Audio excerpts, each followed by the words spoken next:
Let's see. Yep, okay, now we are. Let's really be stupid sometimes.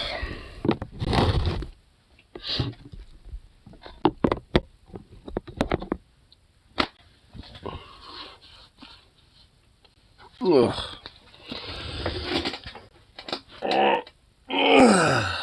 Man. I am tired as fuck. Like, all day today. You okay, bro? Yeah, I've just been so, like, sleepy. Ugh. Like, I didn't want to stay up, like, too late, but I just, like, was out. Like, my body was just like, alright, you're resting up for a good chunk of today. I think it might just because I have, like, a small cold right now. I mean, not, like, that bad, but, you know, sore throat and shit. And it's definitely nowhere near as bad today, so I think my body was just like, alright, sleep time, recover time, kind of get over this cold shit time, all that stuff, so... Slept out. I thought you had some sort of emergency that was taking away from things. Oh, nah. Actually, I went out, walked my dog a little bit, you know, just kind of taking it easy. You know, then just got a burrito, which I ate half of that, and now I'm just, you know, sitting on the other half of it for later. Worried about me? I mean, unless I'm, like, not streaming for, like, well over a day or two, like, or something like that, then be worried. I mean, because that would definitely be a breakout of the traditional norm. Unless I, like, overtly say, like, hey, there's, like, a trip or something like that. Which I think is, then, yeah, like, obviously there's times where I stream, you know, or don't stream, you know, for days at a time. Or at least, you know, for, like, a day or two. But still dealing with, like, phlegmy shit, so that's great. Yeah, it's always great. But... you know, at least not, like, anything that's fucked me up or anything. It's just all, like, ugh. I got paid earlier today. Oh, a little sooner than expected? Nice.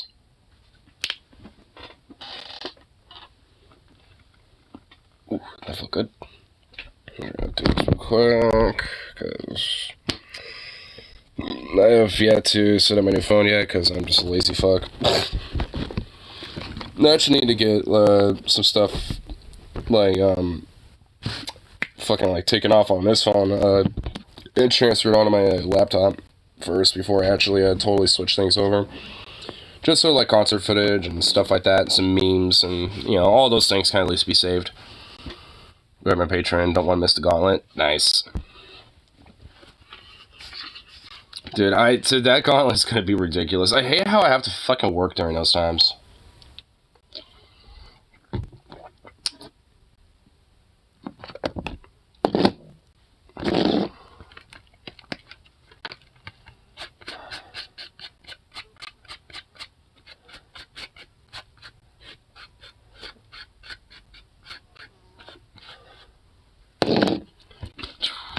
Here, oh, just realized I still have this on.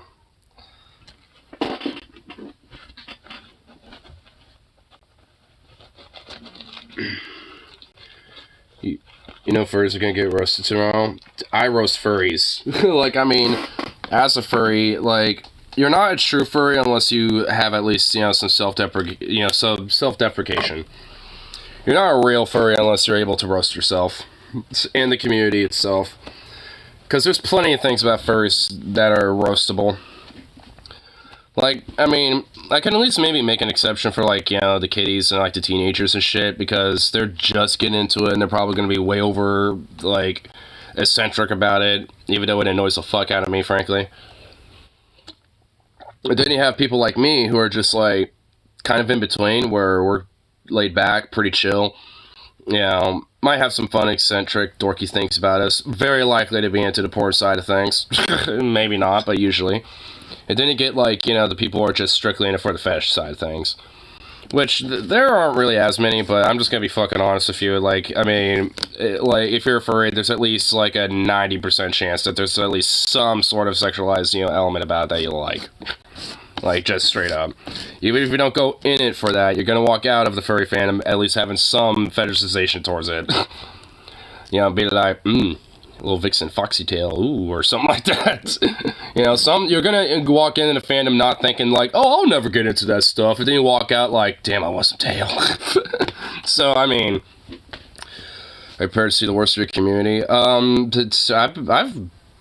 I've already been for the trenches, man. I've been through the trenches, and honestly, I've seen some of the links, like, and like that they want the guys to check out.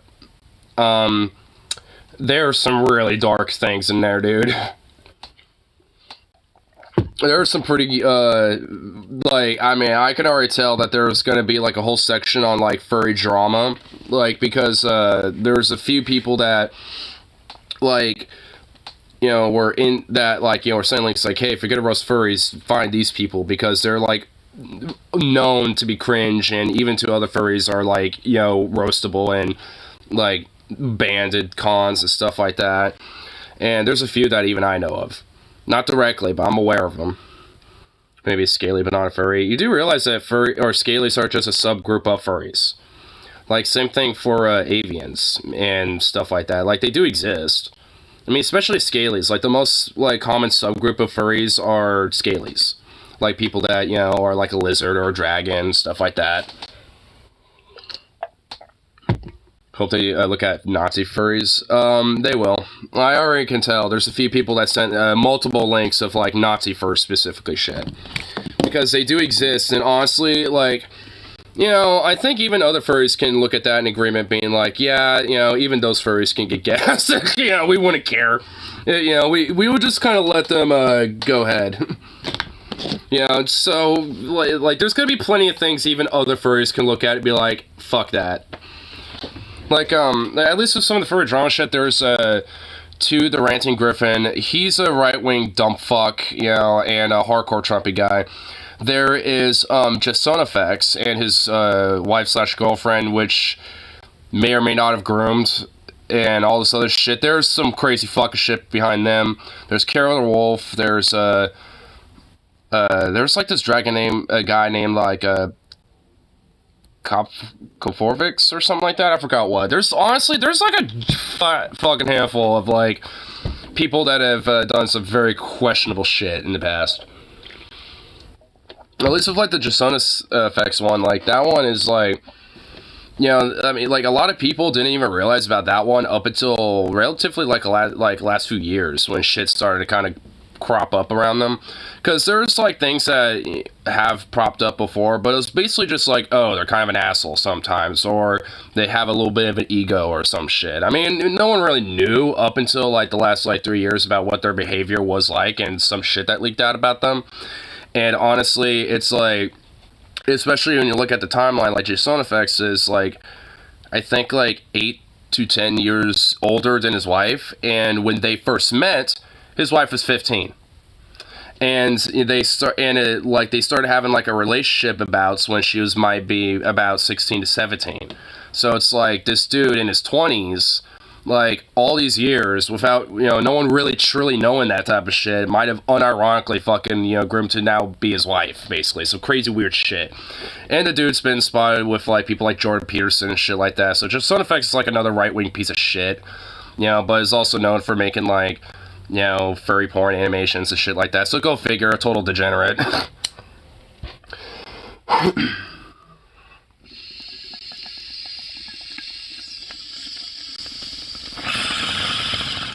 Actually, there's a whole video about this.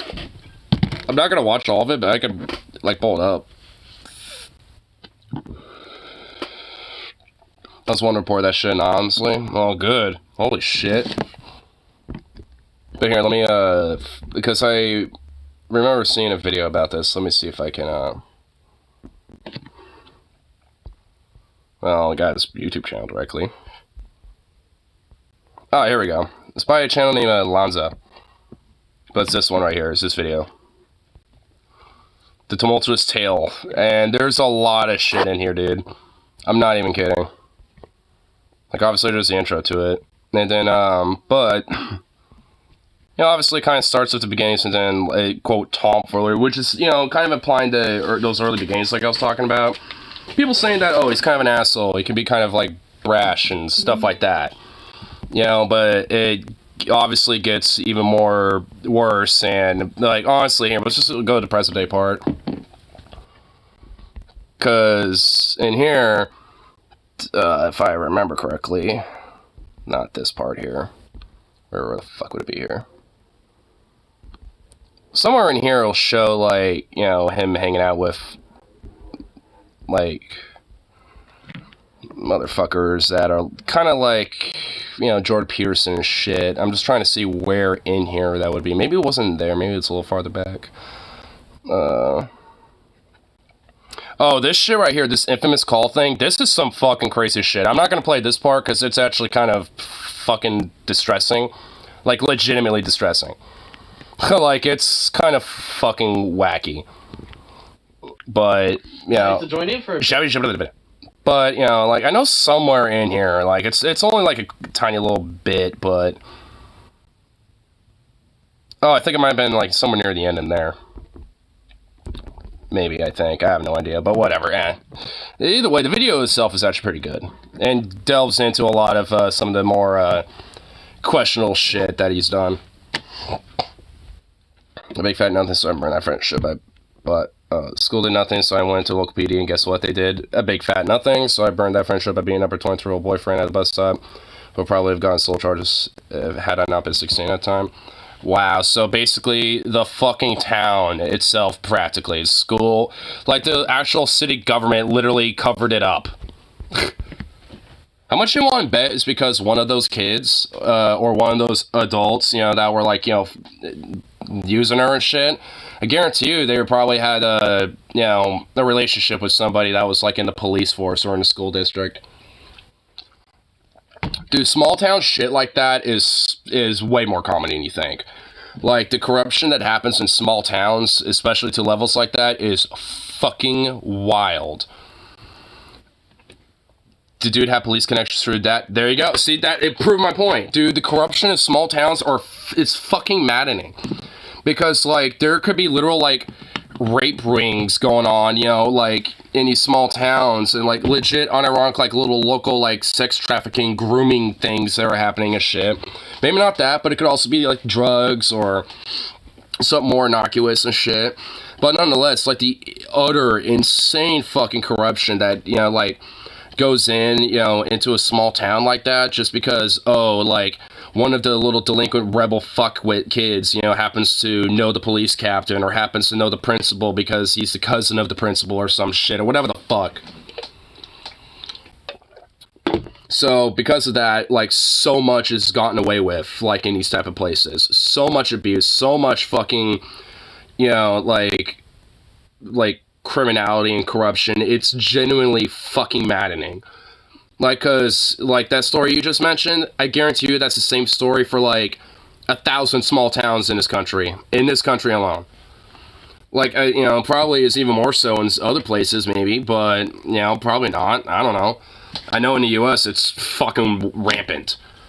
Like, you know, like, even in Oregon, dude. Like, I mean, like, fucking places like in Canby and Oregon City, they're known to be fairly kind of corrupt. Same, you know, like, you know, a lot of these other areas. Luckily, my town isn't nowhere near as bad about this shit. Cops are corrupt, but, I mean, what police department isn't? That, and also, like, I mean, like, the corruption around here is more in the county, not really with the town. Like, Clackamas County is a corrupt fucking shithole, but, I mean, the town itself, you know, while residing in the county, at least, is, like, the only thing that's worth a fuck in the county, practically. At least we can, you know, be the thing in the county. It's like, hey, at least we're good. At least we're not, like, you know, rampant with bullshit. And the thing is, shit happens here, too. I guarantee it. It's just that, like, I mean, because we're also so close to the municipality of Portland, and, like, we have our own police department, and there's, like, the Oregon State plus the Clackamas sheriffs. Like, there's, like, 4 different things, you know, that, you know, could technically be enforced as law here. Portland Police Bureau, no, because we're not Malone County, but there's a lot of elements about this town that, like, basically overlap, you know, at least the more closer you get to Portland.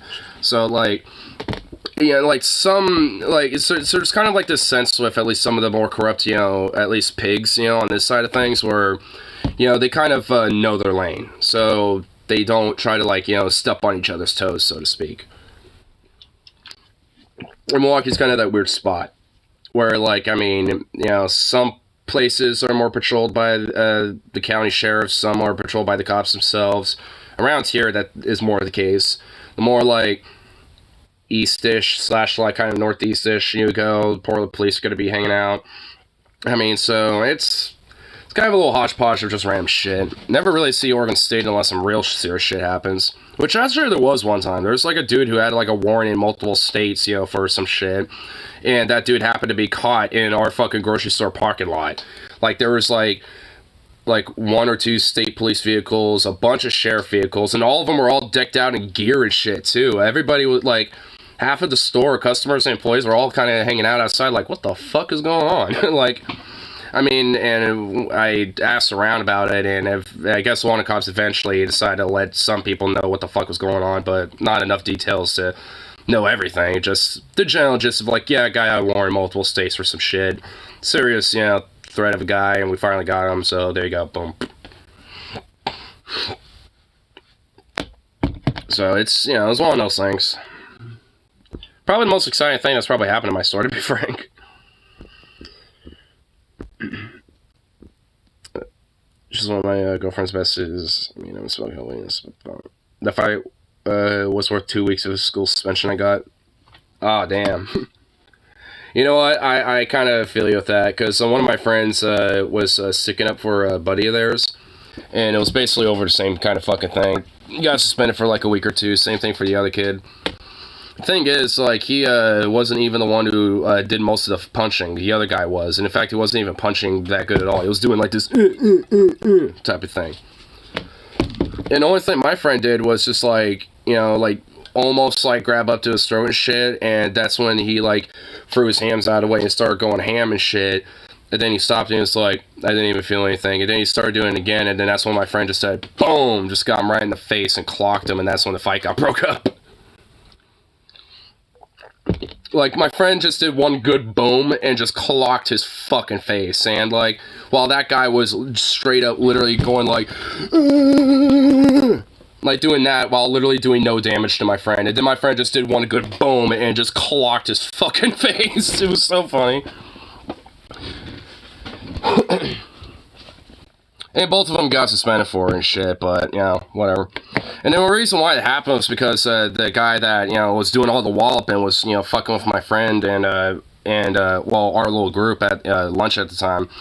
And, me and my buddy just stood up and said, fuck off. Like, we were starting to get sick of their shit and had a little back and forth. And that's when my friend, had a scuffle with him. And I was about to step in if, administrators, would, like, didn't immediately pop in out of nowhere. Because once it happened, a bunch of kids started showing up. And then, administrators showed up pretty much immediately afterwards. So it's like, I mean, if that shit kept going without administrators coming in, I certainly would have, like, put some motherfuckers in a chokehold or some shit.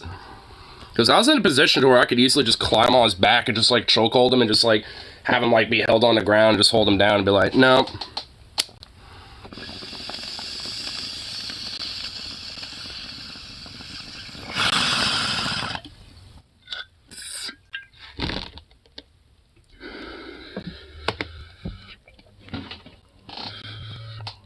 One time to see someone get punched for a fight they didn't start was my other female friend who chokeslammed in the concrete and had to go to the hospital.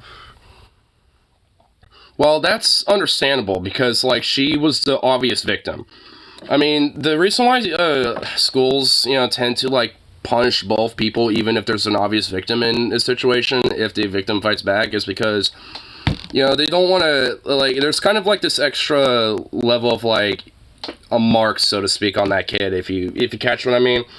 Like, when it comes to, like, the clique of the bullies, that, where the one of them that got suspended and you didn't, like, even if you did fight back, suddenly you become, like, a mark to, his, clique of bullies, and they will really start fucking with you. But if you both get, suspended, then it's seen as more of an equal, thing, and they can't really fuck on you as much because, like, you got punched just as much as they're fined. So, I mean, it's, they basically, it kind of evens it out in a way. Like, I don't think it's necessarily right either fucking way. Like, I mean, bullies shouldn't be seeing those kids as a fucking mark, and also, they, shouldn't be suspended because they fought back. Like, I mean, because if, hypothetically, if I had a kid and he was being bullied and he fought back and he was suspended, I wouldn't punish him. I'd just be like, all right, I'll just ask the school for whatever, you need, to keep up with, the curriculum, and I'll just teach you. I'll just homeschool you for a little bit. And then, just hang out, do some more shit. We'll make it worth the while. I'd be the cool dad about it. It's like, unless, he got more bloodied up than the bully. If that's the case, then it's like, alright, we're gonna have to teach you to harden up a little bit. Which, by the way, I don't even necessarily think that's, like, a bad mentality to have. Like, I mean, you want your kid to be able to, like, if you got, a bully fucking with your kid or some shit, you want them to be able to, like, stick up for himself, Like, I think that's, something good for a kid to understand and know. Like, if they're being fucked with and they don't want that, then they should be able to stand up, against that shit. And, they might get roughed up a little bit, but that's why, learn from experience and pick yourself back up and, rough them up farther. Rough them up even harder, So, my dad got banned from school for threatening to deal with my bullies himself. Oh, see that? See, I like the cut of his jib. Honestly, at a certain point, I'd probably be like that motherfucker. Because, like, I mean, y'all better start doing some fucking shit, or I'm gonna start dealing with some shit myself. Like, and you do not want me dealing with shit. So, y'all motherfucker, deal with some shit here, or you're gonna feel the wrath of a very pissed off, parent here. At least in that case, it'd be understandable. Like, all these fucking weird parents being like, oh my god, everybody teaching gay stuff for my kid. It's like, why don't you worry about your kid being bullied and shit? Why don't you stand up for your kid for that shit, you fuckwit? It's like, I mean, because there's actual issues that, are happening in schools and stuff, especially when it comes to kids, and that's the fucking thing I want to worry about. Whether the gay is exposed to them, it's like, fuck them. It's like, I should be a real parent and fucking, like, stand up for your kid if they're getting, like, picked on or something. That and me too, and Major on math turned tide. He ended up bringing the football team with weed to deal with my bullies. Oh, bribing them? Oh, nice. Dude, man, you sound like a goddamn G. Big John, the quarterback. Really dumb, but a huge dude. I kind of know who you're talking about. I mean, honestly, a lot of coaches, especially in high school, like, look at kids like that. It's like, I want you. I need a big dumb brute, to just knock down a bunch of motherfuckers over there so we could win the game. Like, I mean, I'm not really too surprised. And our school is no different. And pretty much every fucking high school's got at least one or two of those type of people. Like, no matter what, at any given time, of, like, a kid's high school career, like, they're going to have at least one or two kids, on a like, football team, baseball team, or something. That's just, like, this big hulk of a kid, but, frankly, a little dumb. And I won't even blame them being dumb, for any reason outside maybe just, the fact that, maybe they just legit got hit in the head with the sport that they play. Like, football does require a lot of, like, headbutting and shit. Getting knocked down on your face and all that type of stuff. Really nice dude in his personal life, but a monster on the field, at least high school level. Well, a lot of those type of dudes are like that. I mean, I was talking about a couple days ago, but, like, those, like, big, like, just hulking units of, like, bears of men and shit.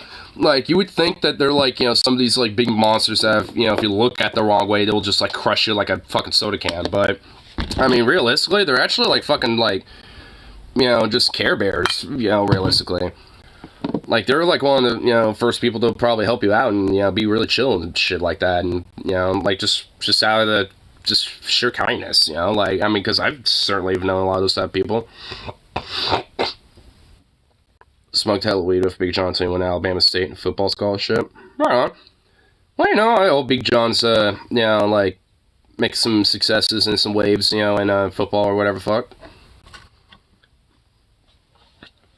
I mean, it seems like, if that's the case, and, but he didn't make quarterback. Well, from what I understand, I'm sure, like, he can get switched around over time or something, but, either way.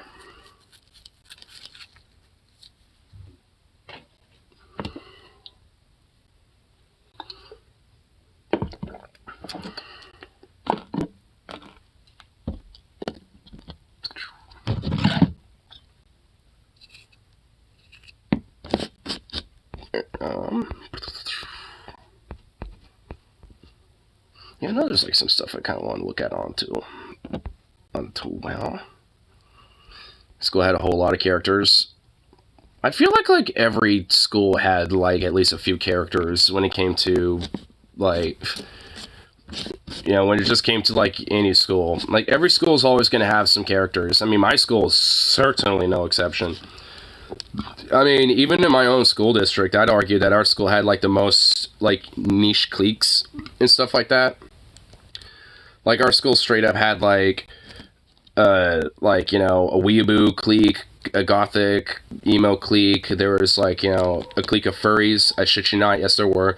And there was like you know, metalheads obviously, and at least a lot of these more nerdy cliques, they kind of overlapped a lot. Like some weebs would also be part of like the goth and metalhead ones. There's like a few furries that were also part of like the emo cliques and stuff like that, and yada yada, so on and so forth. Like, you know, and of course there's stereotypical like, you know, the jock cliques and, you know, the nerdy, you know, like math wizard geeks and stuff like that. I mean, you know, you got like those cliques as well, but we also had like a Christian clique where like all the Christian dorks would go, you know, have their little like after school Christian club thing and stuff like that.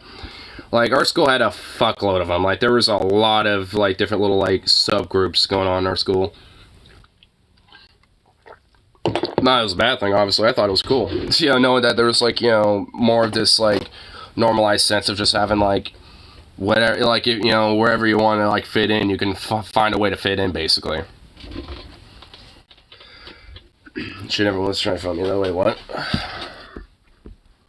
Dallas told me that he was kind of terrified I was going to come home. Who was also a good friend. I was the dude trying whatever. Blah, blah, blah. Let's try for alcohol. Sure, she had 4 kids. So, oh my god, Jesus Christ.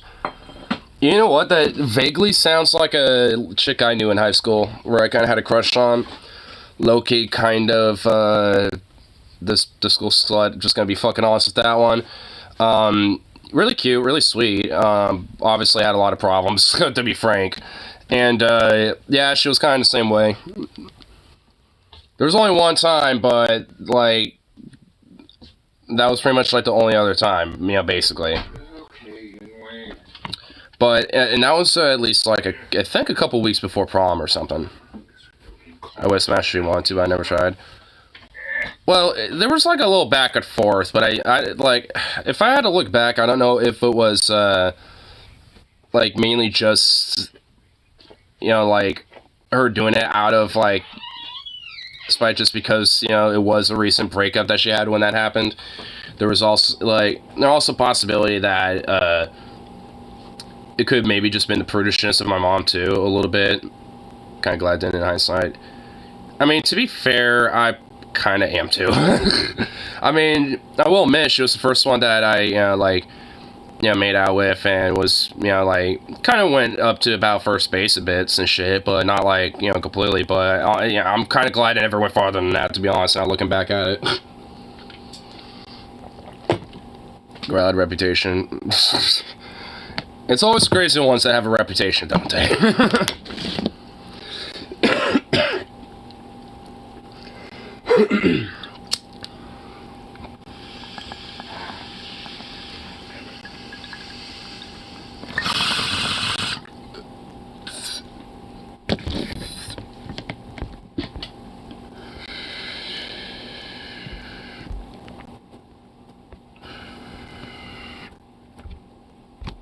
Well, man, I first went on to be a doctor. Nice. Here,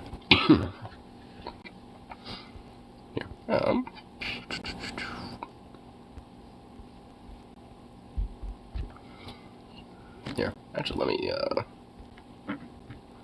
pull this up. I saw this earlier. I didn't watch it at all, but I definitely want to check this out.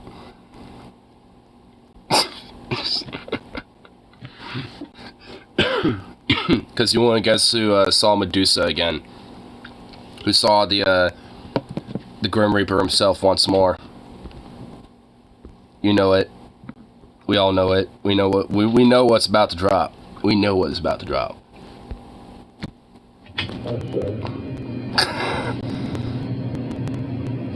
Oh my god! Dude, he did it again, man. Like, okay, you better show me the full clip. David, if you do not show me the full video so I can count how long he was frozen, I'm gonna be sad. McConnell is still not okay. He froze up. Dude, he's like, man, I'm so glad that Feinstein isn't gonna be running for re-election.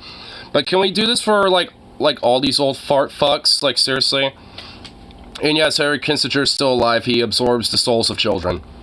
Like, I mean, you know, he absorbs the souls of children to stay alive. I mean, we know how he, you know, like, we know he does, like, crazy dark rituals, you know, like, he basically, like, you know, goes to, like, each grave of, like, every Iraqi child that died and just, like, absorbs whatever life essence is out of, you know, out of him still, and then just is able to use that to harness his energy to keep going. Like, you know, he does dark lord rituals and crazy shit. Like, he's an evil bastard, I know. Again, during a press conference. That was satire, YouTube. I didn't mean that literally. Just a month ago, he did the exact same thing. And I'm going to get to the clip here in a second. This is from WLWT, so he's at a media gaggle in Covington. This is posted by Hannah Thomas on Twitter. Check out the question that he is asked right before he freezes. What am I talking about? What? Running for re-election in 2026. That's right.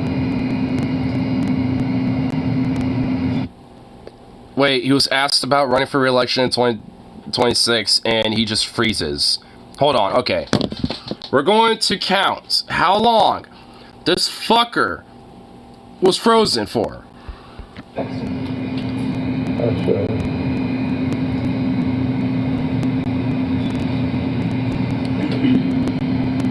Did you hear the question, Senator? Running for re-election in 2026? He said 11 seconds before he murmured, yes. He literally just goes, yes. He just like, dude, so there's like a part of him that is aware that like he heard the question, but like his brain is like breaking down. Like, I mean, dude, holy, so it was 11 seconds, and then this bitch out of nowhere is just like, did you hear the question? He was like, yes, yes.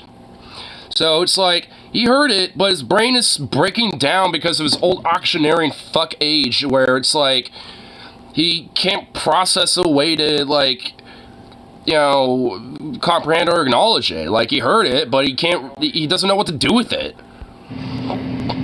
He's probably thinking, would I even be alive? I mean, oh my god, I mean, no shit, look at him. Dude, honestly, do you really, do you think he might be thinking that for a second there? Do you think maybe he had a realization like 2026? That's like 3 years, you know, in the future. It might, like, dude, he honestly looks like a deer in headlights that looks like he's about to get shot, dude. Like, I mean, he does actually look a little scared, like existential. Like, those eyes speak fear. Like, there is a certain level of it. Mitch McConnell, this old fart fuck, piece of shit, but like, he had a fall months back or sometime earlier in the year, and he's been like breaking down slowly but surely ever since. Well, like everyone else in our government, they're all brain dead. Well, yeah. All the way from the president down.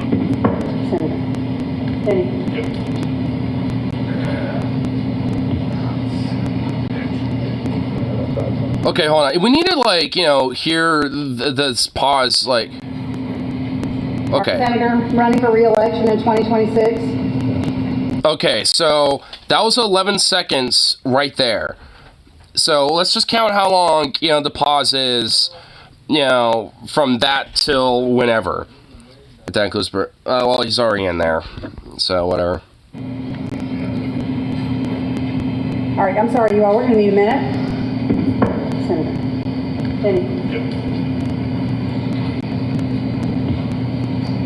This is way longer.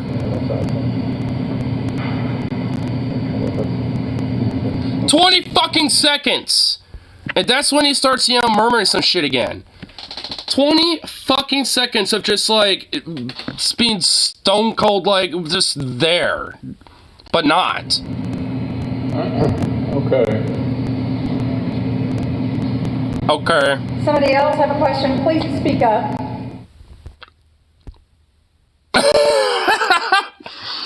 Dude, David's face here, bro. It says it all. This right here says it all, doesn't it? Yeah, Mitch.exe has certainly stopped responding. Have you ever tried unplugging him, plugging him back in? Well, I think if he did that, you'd probably kill him. Hard to know what to say there. He's asked about re-election. I mean, are we really going to talk about re-election for Mitch McConnell at this point? I'm going to get to the previous freezing episode and some other health examples in a second, as well as some of his history, because it's important here. The reason I'm going to bring up his history, or not just his history, but what he's been doing recently and his impact on society, is because I find myself empathizing with him, which is... I never will. Fuck this guy. I shouldn't, but I'm a human. If Mitch can run, Diane can too. Oh my god, no. No. Seeing a man in a situation like this go through this kind of health problem, I understand how the terrible impact it's had on society. I don't want to feel empathy for him, but anyone in that position, anyone who's that age, it's hard for me to divorce myself from my humane. I mean, if Mitch, has divorced humanity from, humanity for his own aggrandizement, his own power, and he gets to slowly but surely watch all of that, neurologically degrade away and slip away as he gets to, still consciously be observant of it all, then, as far as I give a fuck, good. Fuck this worthless bastard. I don't give a shit. Am I supposed to generally feel bad for this guy? Whether he's an old fart or not? No. A human need to want people to not suffer. But which is why I'm also going to bring up his history here, because I can't just keep this can't just be a video about empathizing for Mitch McConnell. But it's clearly something serious here. He cannot remain in this position. And this isn't even really about age. Mitch McConnell's 81. He's actually a year younger than Bernie Sanders.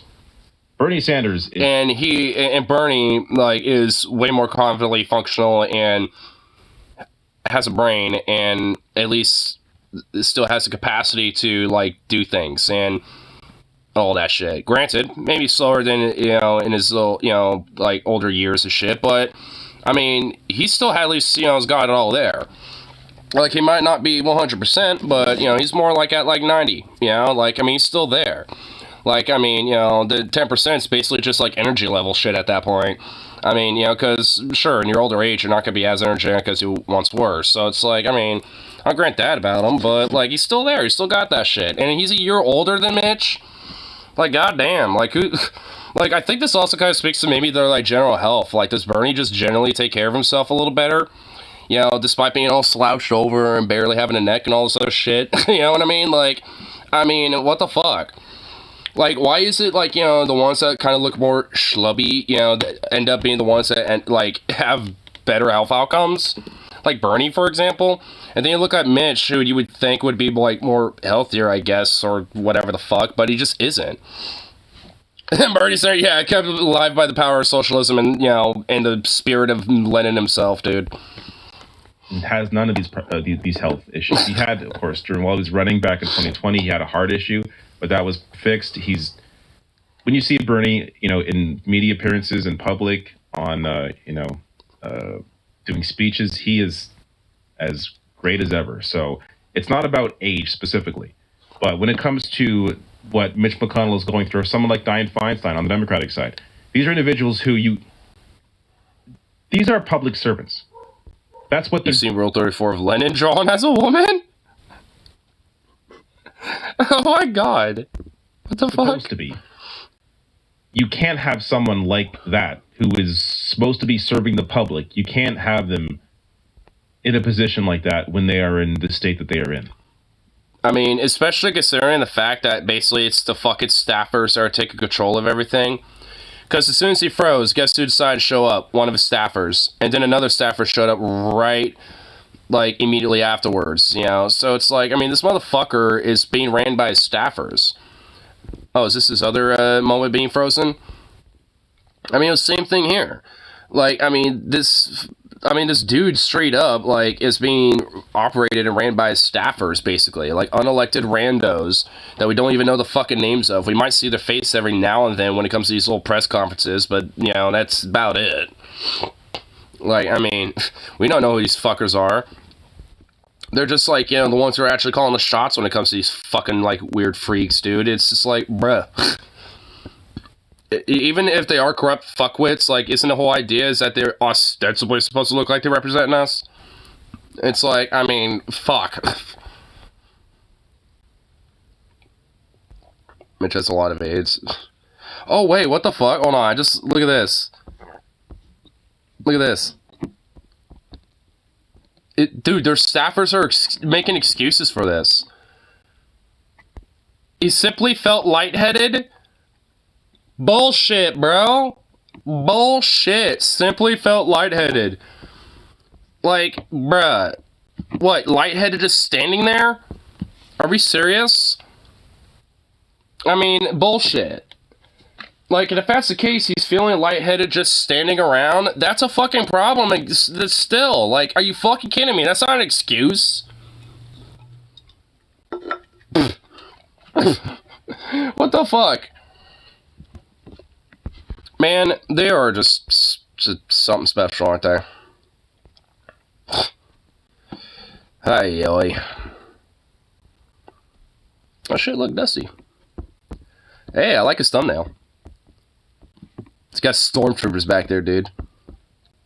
Millions of dead clones, dude. And hey, I also, indeed, have a bunch of clones on me. Or I guess stormtroopers in this case. But whatever, you know, same difference, right? You know, let's see what's going on in the old Dusty world. I watched a documentary that dude was evil. Well, duh. Dude, I mean, yeah, I haven't seen any documentaries about him, but I have read up about him before. That guy is, legit a fucking freak, dude. Like, that guy has had problems before the pedo shit came out about him. Like, I mean, it was kind of suspected, you know, and maybe, like, questionable, but it was never really proven up until, obviously, you know, it came out, but the dude was generally a fucking freak, man.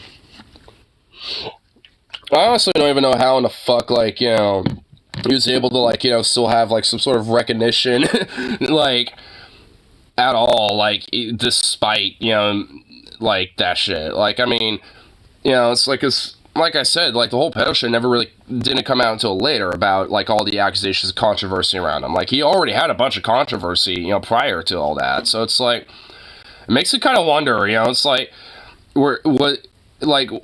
ugh. Can't believe I used to make fun of Dusty for being rusty and playing video games. Well, I think it was just around the time where, you know, he didn't have, like, as much, insight and stuff. I'm glad TJ made up. Yeah, I'm also glad that, you know, Dusty evolved. Because I remember, like, what turned me off, you know, from Dusty. It was, like, a video from, like, 2016, 2017. And he was basically like, BLM's a terrorist organization, fuck them, blah, blah, blah. Like, you know, it was kind of going down, like, that kind of right-wing path a little bit. And I was like, alright, Dusty, you're kind of falling off. What the fuck, bro?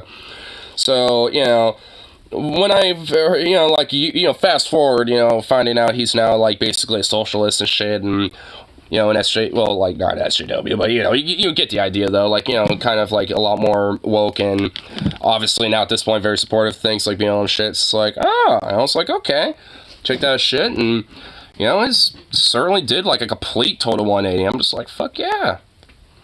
It's, like, good shit right there. Yeah, it just makes me, you know, glad to know that when it came to, like, that atheism, like, schism, you know, like, that kind of created the whole SJW/anti-SJW thing. Like, I mean, I'm just glad that, like, even if there were some people that fell for, like, some of the anti-SJW shit, I'm just glad there were some that, you know, moved forward from that and, you know, like, and evolved and, like, you know, and were able to basically be on the, you know, the right side of things, because, you know, I think, you know, deep down they fucking knew what, like, you know, what really was, like, you know, the problems of shit. And it ain't no goddamn SJW causing problems. Sure, are they annoying? Yeah, but I don't think they're the cause of any society's ills. Like, whatsoever. Like I said, they are annoying, you know, at times, but so what? I can at least handle that. I can at least handle, someone being annoying with their politics versus being like, wanting to genocide their political enemies. You know what I mean? Like, I think I can, I think I know which one I would take. Taking a person being annoying with their politics. It's like, I'd rather take the person being like, I would like to speak from point of privilege. We are, as a cis male that is on indigenous soil here, as an invader and colonizer. Like, it's like, I'd rather have some weird annoying fuck like that versus like some fascist being like, your damn train inside the key, Rob. So, I mean, it's just like, it's one of those things where it's like, I think I know what the fuck I'm choosing at the end of the day when it comes to like, the extremes on that front. I feel like that's would be a good guess if DFA started doing that. I think they're going to. From my understanding, since they had Dylan Burns on, I think they have said they've been more open to the possibility of having guests on and stuff. I mean, at least, for more specific type of topics and shit. Like with Dylan, obviously more specifically about, discussing like Ukraine and shit like that. Not strictly, but at least, for a good chunk of it. I like...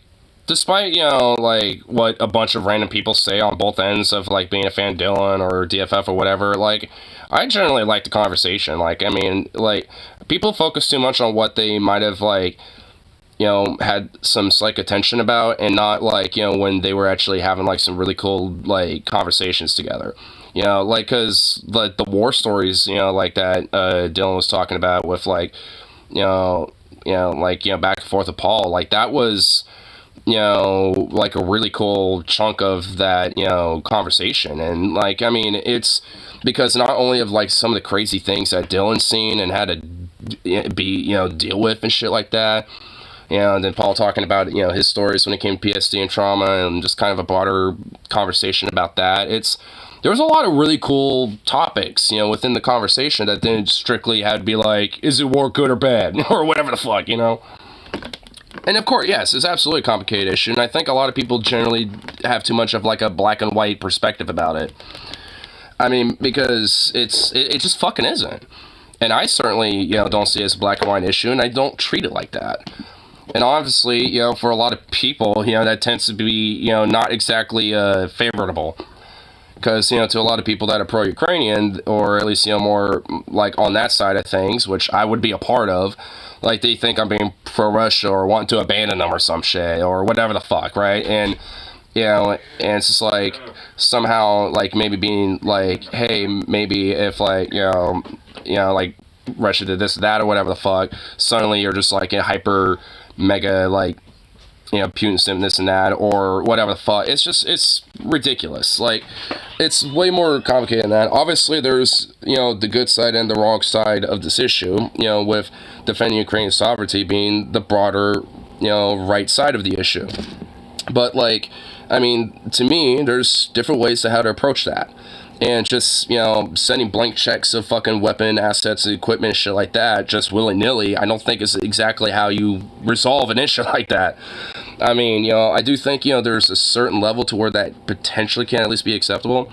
But, the strict priority at that point should be, humanitarian aid, infrastructural aid, sending equipment, supplies, stuff like that. So, the places that are recaptured and have been, hit with, missiles and shit like that could have more immediate ready resources to, more quickly start repairing. And start, like, rebuilding and shit. So, I mean, I think in a lot of ways that would certainly be a major priority, because obviously, a lot of places in Ukraine, the war is still going hot. But, there's a lot of areas that are kind of slowly but surely kind of starting to recover. And, to have a lot of resources and assets and equipment to help hasten, the rebuilding process, even if the war is still going on a little bit, like, would certainly help with, rebuilding the country.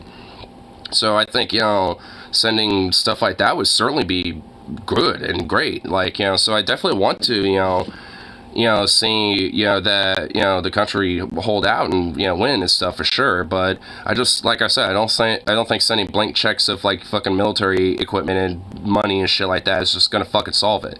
I mean, in a lot of ways, and historically, that has prolonged wars. It hasn't quickly hastened their end.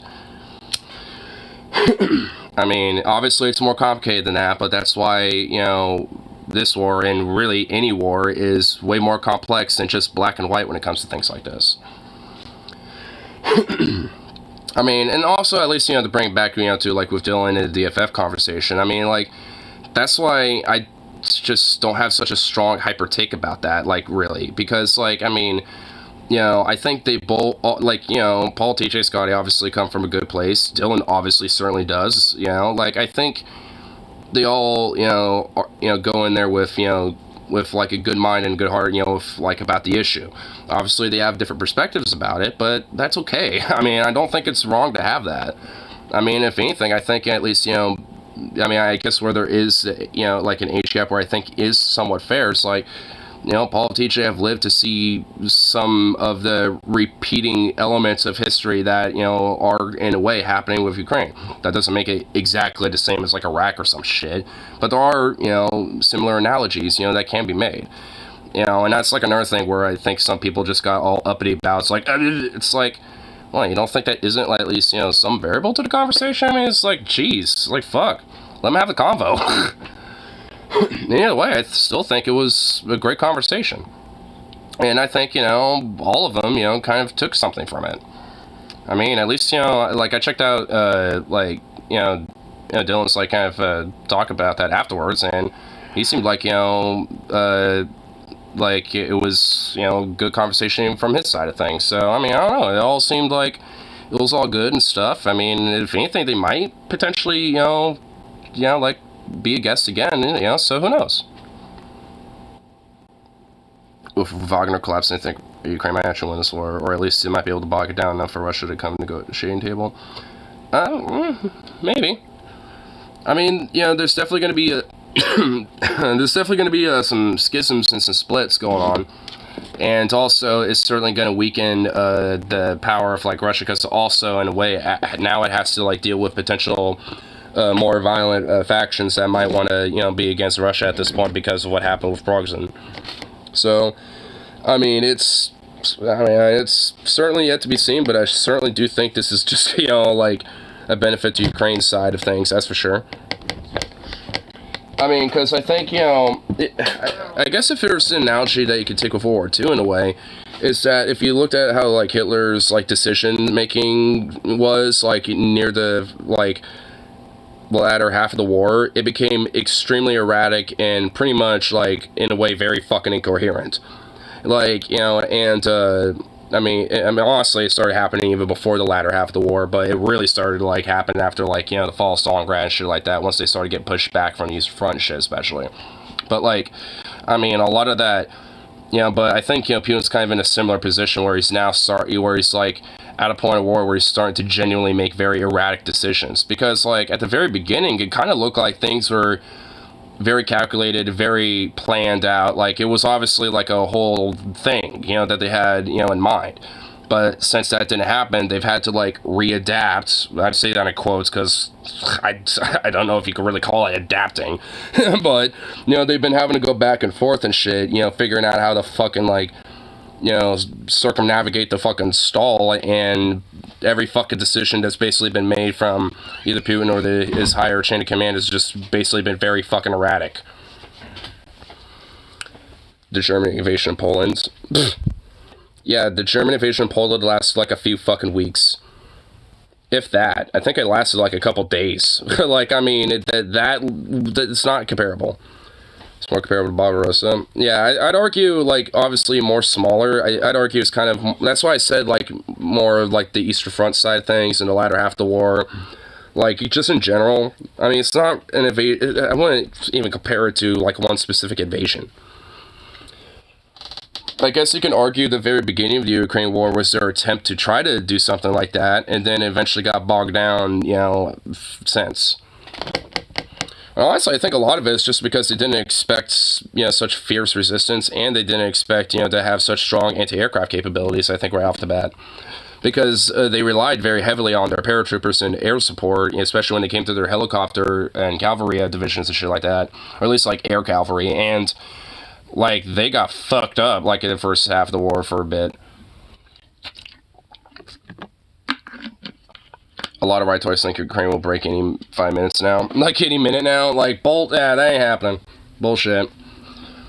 Like, Ukraine's certainly in it for the long haul. Like, because they know that they can, you know, last it out. They can, you know, wait it out. Like, that's pretty much like their perspective that they're taking.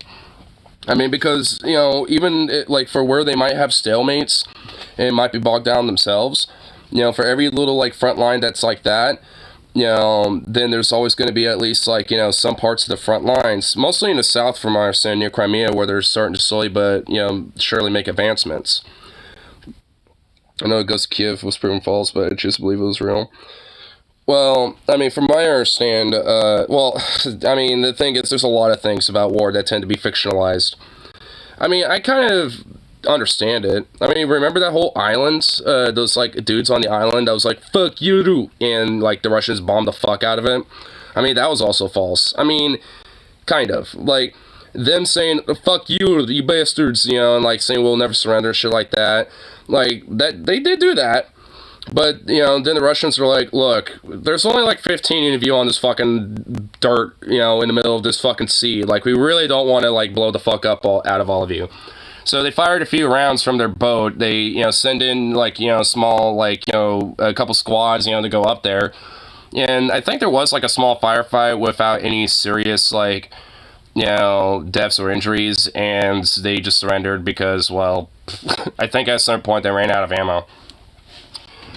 Like, so, and if I remember, I think they, you know, eventually had a prison transfer where all of them were eventually, you know, after a prison transfer were released. So, I mean, it's like, some of those events aren't even totally accurate because those dudes didn't all die. You know, they lived. I mean, it's still, like, you know, fun little story, though, especially considering it's, like, the last stand on an island and shit. I mean, again, it's one of those things where I can understand it from, especially at least a morale perspective. I mean, because there's plenty of stories like that, and like in any fucking war, if you think about it.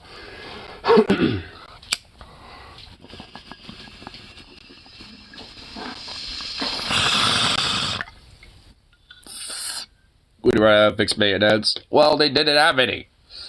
And also, like, what's the point? It's not like they had supplies to sit there for months on end. I read an article said it was proven to Ghost was actually 3 different pilots. Well, I guess then you could say that it wasn't a ghost of Kiev, it was the ghosts of Kiev. I mean, I mean, in a way, I could still, you know, see the whole idea, you know, at least the whole ghost of Kiev thing being real. Just because it's not one dude, it's multiple dudes. So it'd basically be, you know, like Ghost Squad. You know, like the ghosts of Kiev, dude. I mean, you know, because it still holds to, like, the whole tale, but also it's now more than one of them. You know, it's just, so you got, like, you know, trio, you know, Phantom Ghosts out there. So, I mean, like, hey, as far as I'm concerned, I think it'd work. In fact, I know it would. I think I've just been staring at Dusty's thumbnails the entire time. Let's check out what he's been doing. Oh, God, we got a Karen, I think. Former Trump supporters. Wait, what the hell? Transitioning Wait, what's going on here? to this. Ah! Dude, what? Ew, ew, ew! She went former Trump supporter and transitioning to DeSantis? Oh, dude, the sheer unadulterated cringe we just, like, dropped on us unintentionally. Oh my god. Oh, look at his face! Look at his face, even he's cringing. Oh, dude, this is cringe. Ugh. Ew. So, Cringe. too bad, You did this. he couldn't stop his father from spewing the garbage that he does. And I challenge... She looks like she's on some fucking meth, dude. Like, oh my god, how much you want to bet she, like, straight fucking, like, you know, hits up the meth pipe every now and then? News. Somebody reach out to me so I can let Everyone know that I want some meth. Please, reach out to me so I can buy your meth.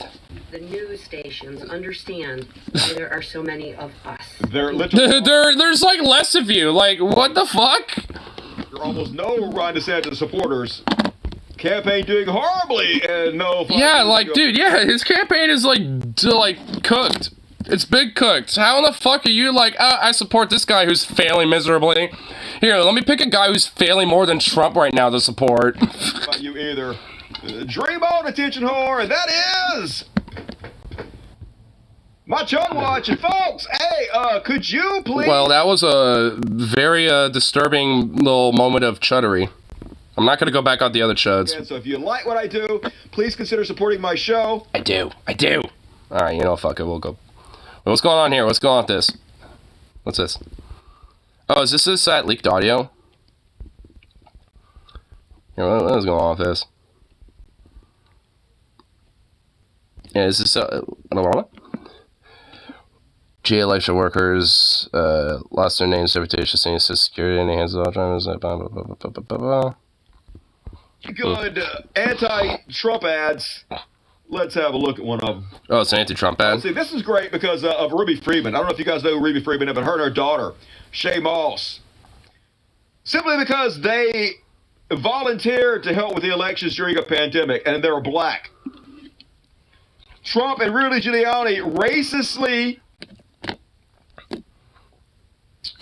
singled them out to call them criminals with no evidence because they didn't do anything wrong. They just made up the fact that they were criminals. I mean, especially when you have, like, you know, some black folks that are, you know, part of politics that are like, hey, we're going to make sure elections all fair and good. And it's like, and you want to rig it in your favor, of course you're going to scapegoat them. Had some Alabama news tonight. Oh, were there? What? Wait. What? Wait. Oh! Ho? Thinks I started. Didn't do anything wrong. Oh, what the fuck? How in the hell are you turned off, you bitch? God damn it. Damn Bluetooth. My Bluetooth is glitched now. Oh no. That they were thugs. Rudy Giuliani claimed that her and her daughter were passing around thumb drives to steal the election with, like hard drugs. Thumb drives. Black people doing drugs. They were literally passing back and forth. Hey, would you like a thumb drive, man, to get like an extra 5,000 votes to this one, man? I tell you what, it's like, what the fuck? From mother and daughter. So of course they destroyed their reputations, got death threats sent to them that'll move. For no fucking reason, because the President of the United States does not give a shit who he hurts, who he lies about in order to keep power. Republicans, this is your man. This is who represents you, and this is what you are. Well, they don't care. Republicans are fucking psycho. There, you want me to check out the beginning of it? Yeah, let's do it. Let's do it. Cal Jones, 48. Oh God, look at this fucking freak. Holy shit, look at this fucking freak, dude. Oh my God. Ugh. Old 48, holy shit. He my age, just saying. Just saying, you know something. Well, I noticed in one thing, you look a lot more handsome for your age in comparison to this fucking freakazoid, like, troglodyte. Oh, I think maybe being a horrible person with less children might age you. Just my thought. It might make you look like a Sith Lord. In the Baldwin County Corrections Center on Tuesday, on 4 charges of possession of child pornography, Jones is listed as the pastor of Life. Honestly, yeah, he does, mainly because he's got like that, like, kind of like dad vibe going on. I mean, he is, because he is a cat daddy. He's a father of kitties. On the church's website, not for long, I hope, but who knows. According to Baldwin County Sheriff's Office, were tipped off by another law enforcement agency the possibility that Jones was downloading explicit sexual content of minors. What's wrong with you people? As I've said a million times, even if you are a fucking pedo, okay, which I don't get, but if you are a pedo, why would you act out on it? You're going to get caught. You should keep that shit to yourself forever and ever and ever until you die miserably. No shit. Anyway, yeah, they found out child porn, so his life's over. Good luck in prison. Yeah, you're probably gonna get shivved in the fucking neck, because that's usually what happens to people who are caught with CP and shit. I mean, there's that story of this dude who was already in life in prison for some other murder that he did. and one of his cellmates happened to be, child, like, sexual assaulter and shit, like, full on. And for some reason, that dude decided to admit to that guy, and the dude's like, yo, shut the fuck up, because if you keep talking about this, I will just straight fucking, like, kill you. And he was like, nah, man, like, look, it was all bullshit, but he suddenly tried to immediately walk back, and he basically took one of his shoelaces and just, held on fucking tight around his neck until he couldn't breathe and is struggling. And then the cops came in, immediately being like, hey, I just want to let you know I killed my cellmate. He was open about it. And they're like, and the cops were like, huh? So they went in there and like, so what the fuck happened? And it's like, oh, he admitted he was a child diddler and stuff like that, so I killed him. And just was open about it. Like, they sent him in interrogation rooms, like, so can you explain all what the fuck happened? And laid down the whole story, and yeah. I think he actually technically got manslaughter for that, even though he overtly did it. Just considering that, like, I mean, he did, might as well eat. Oh, yeah, like, from what I understand, I think he, he's still in there for life and shit. I think, if I remember, I don't know if he initially had a death penalty and then they reduced it to life, because of that, or if he was already there for life. But he basically got a manslaughter charge for, like, 20 years, so he got, like, life plus 20. So, yeah, I mean... and the reason why, and at least in some part, if I remember from the interrogation video, he said, like, yeah, look, like, I know I've, done some wrong, fucked up shit, I've done that, some bad stuff before, but when it comes to shit like that, I will never ever tolerate stuff like that, and all that type of shit. It's just like, I mean, the cops, they were like, all right, okay, fair enough, we'll, process the information, and I guess we'll have to go to court for this and stuff like that, and blah, blah, blah, and, we'll see what the judge says. And, honestly, didn't really get off that, or he didn't really get off, but he didn't really get a hard sentence on it. But he already was there for life anyway, so, yeah. A lot of people on the internet consider him a hero and shit like that. Like, I mean, he got, like, a lot of praise, despite, the crime that he, did in the past. Yeah, let's see what shit is he looking at, at this point. Whoa, wow, what's going on here? Crazy shit's happening here.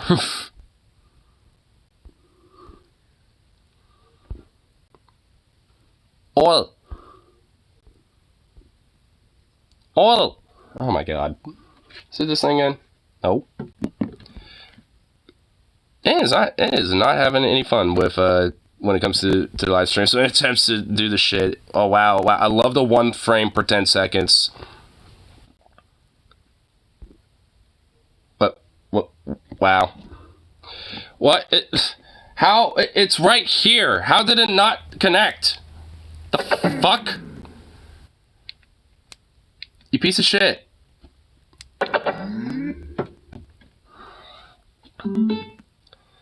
Fat community sense for doing public service. I mean, considering the crime he did in the past, I mean, I probably would have reduced it to life with a possibility of parole and shit.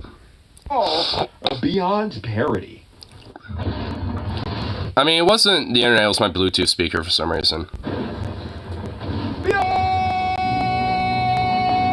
I love these random ass little, like, intros that he has. Dude, I need to figure that shit out myself, because it looks dope. You got a long, hard Beyond Parody for you.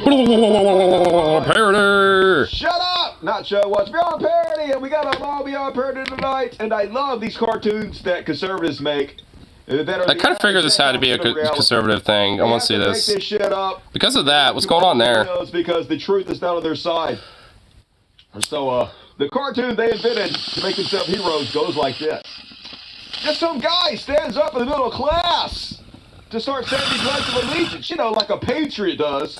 You just jump up in the middle of class and interrupt everything. Who gives a shit, right? Yep, and I guess you got one kid over there being like, yo! Like, what? It's patriotism. I pledge allegiance to the flag of the United States of America, which is creepy as shit anyway. It is. Then the teacher's like, oh, we're in the middle of class. Vincent, I don't allow hate speech in this classroom. Sit down or it's another detention. Wait, the Pledge of Allegiance isn't hate speech. It's just like a stupid, like, indoctrinatory, like, fucking loyalty thing. You know, it's like a pledge of loyalty. Fuck that shit. I mean, it's not hate speech, oh my god, whatever. Say the enemy of the people, you know, teachers, because they're the enemy these days. Love is love. Oh, horrible. How horrible is the message, love is love, and that rainbow flag. She's all bitter and evil. And so, then you see the trolls in the class. And you see their facial expressions, and we know by the facial expressions, they don't actually care about patriotism. They're just doing this to troll the teacher. They're just doing this to upset someone. So the perfect illustration of what conservatives are like, fake as shit, only wanting to upset people, that's their only goal in life. Gotta trigger the libs. He's like, one nation under God, unto the Republic of life. Ah, look how trollish she is. Look how old she is. And now look how psychotically, unhingedly triggered she is, dude. Good. Oh, this is the opposite of reality. In real life, they force kids to say it every goddamn day, and if the kids don't... I mean, if anything, it's the opposite, where it's like, if you don't do this, you get accosted for and shit. They're punished by the teachers. Always the exact opposite of the reality conservatives are living in. Beyond parody, these stupid fucks, and that... It's only enforcing the stuff I've heard. Yeah, when I was in high school, we only did it, like, the first period of every Tuesday, and that was it. And also doing like sporting events and stuff like that. But pretty much like, you know, like the only time it was like in class when that happened was like either first or second period of like every Tuesday, and that was it. Do a good job with this guy. And it wasn't enforced. Like you didn't have to do it, but I mean, you know, whatever. I ran out of time on the show. At the start of every class. What is it, the Third Reich down there? Jesus. Well, yes it is, but fuck. Well, it's supposed to go here, so there was a lot more examples of this I was going to pull out. And this probably should have gone into the woke panic section, but it didn't. It don't matter. I'll work. Woke panic! Anyway, so the new thing this week conservatives are all upset about is the fact that scientists, people into health, did a study and they found that 2 beers a week is as much as you should have. There's really no level of alcohol that's healthy for you, but they recommend you don't have more than 2 beers a week. Well, explain that to, like, the Italian Mima that's, like, 85 years old that has, like, 2 cups of wine a day. who's, like, you know, that, I mean, what about them? Once again, this is just like a scientist making the... Pledge it to the George Washington picture. Dude, that is, like, some straight Nazi shit.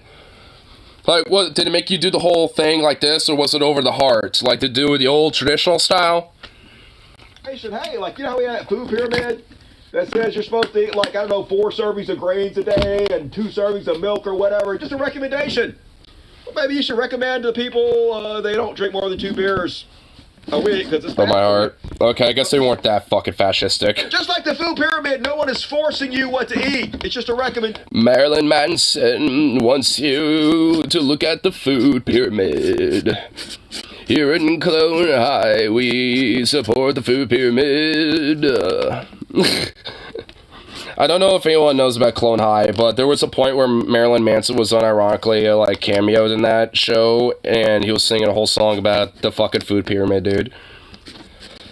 And it's just like, oh my god. And then at the end of it, he's like, bye, American. Like, he literally at the end of it, like, says that out of nowhere, dude. It's so fucking funny. It's just, like, so randomly, like, out of left field for Marilyn Manson, but it's still fucking great. The government didn't even put out this recommendation yet. They have just been asked by the experts, maybe they should consider to put out a recommendation that you shouldn't drink more than 2 beers a week. So, of course, Joe Biden coming for your beer, folks. First it was Bud Light, and now they want to just, like, take out all the beers. They just want us to drink less beers. And they want us to make all the beers woke.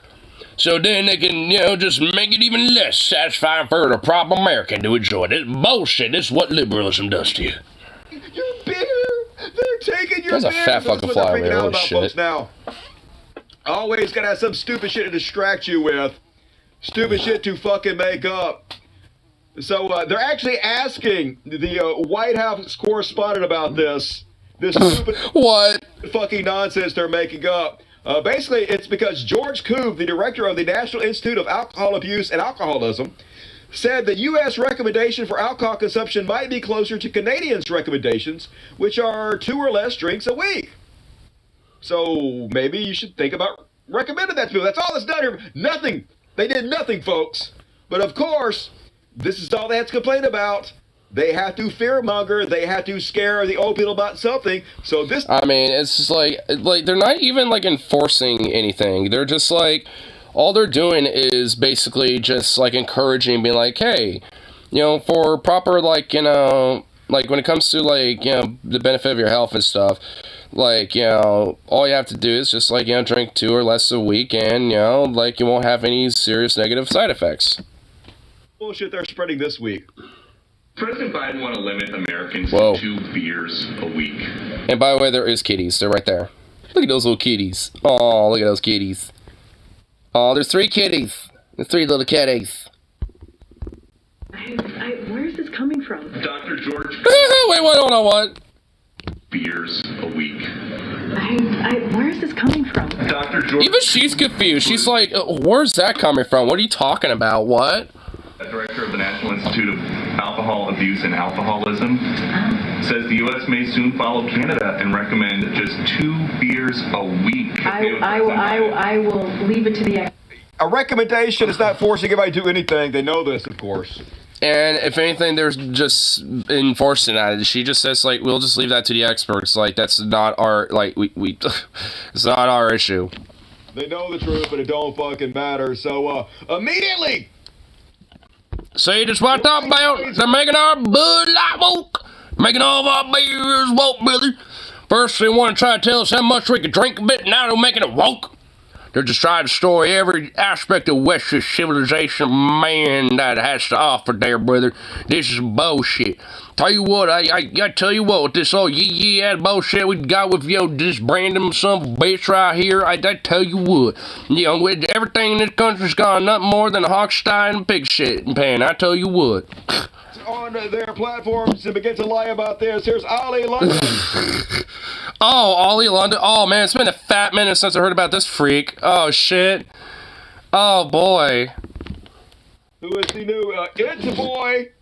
Dude, it would be kind of funny if they all just start, like, you know, accidentally doing alcohol poisoning and killing themselves because they're just like, fuck you, Joe Brandon, and just start chugging beers left and right. Conservative says Biden administration wants to limit American beer consumption to just 2 beers a week. Literally, nothing of the kind is being done. The director of National Institute of Alcohol and Alcoholism, George Koob, has said that the U.S. may follow the Canadian footsteps by creating new alcohol guidelines to tell Americans to only have a minimum of 2 beers a week. No, it's just a recommendation. They're just telling you what's safe, what's healthy. Just like they recommend you don't eat more than 2,000 calories a day on average or you'll gain weight. You can eat as much as you fucking want to. You fat pigs. No one gives a shit. No one's stopping you. They're just recommending you and trying to teach you how to be healthy. God forbid somebody give you good advice. No shit. So, yeah, Republican Rep. Tony Mills slammed the Biden administration for suggesting, I dare you suggest things to us. How dare you suggest and encourage things that might be good for us? Democrats are. They want to control every aspect of your life. 2 beers a week, what a joke. Source Fox News, of course. But no such thing is being done. So, of course, they all over Fox News trying to scare the old people about this.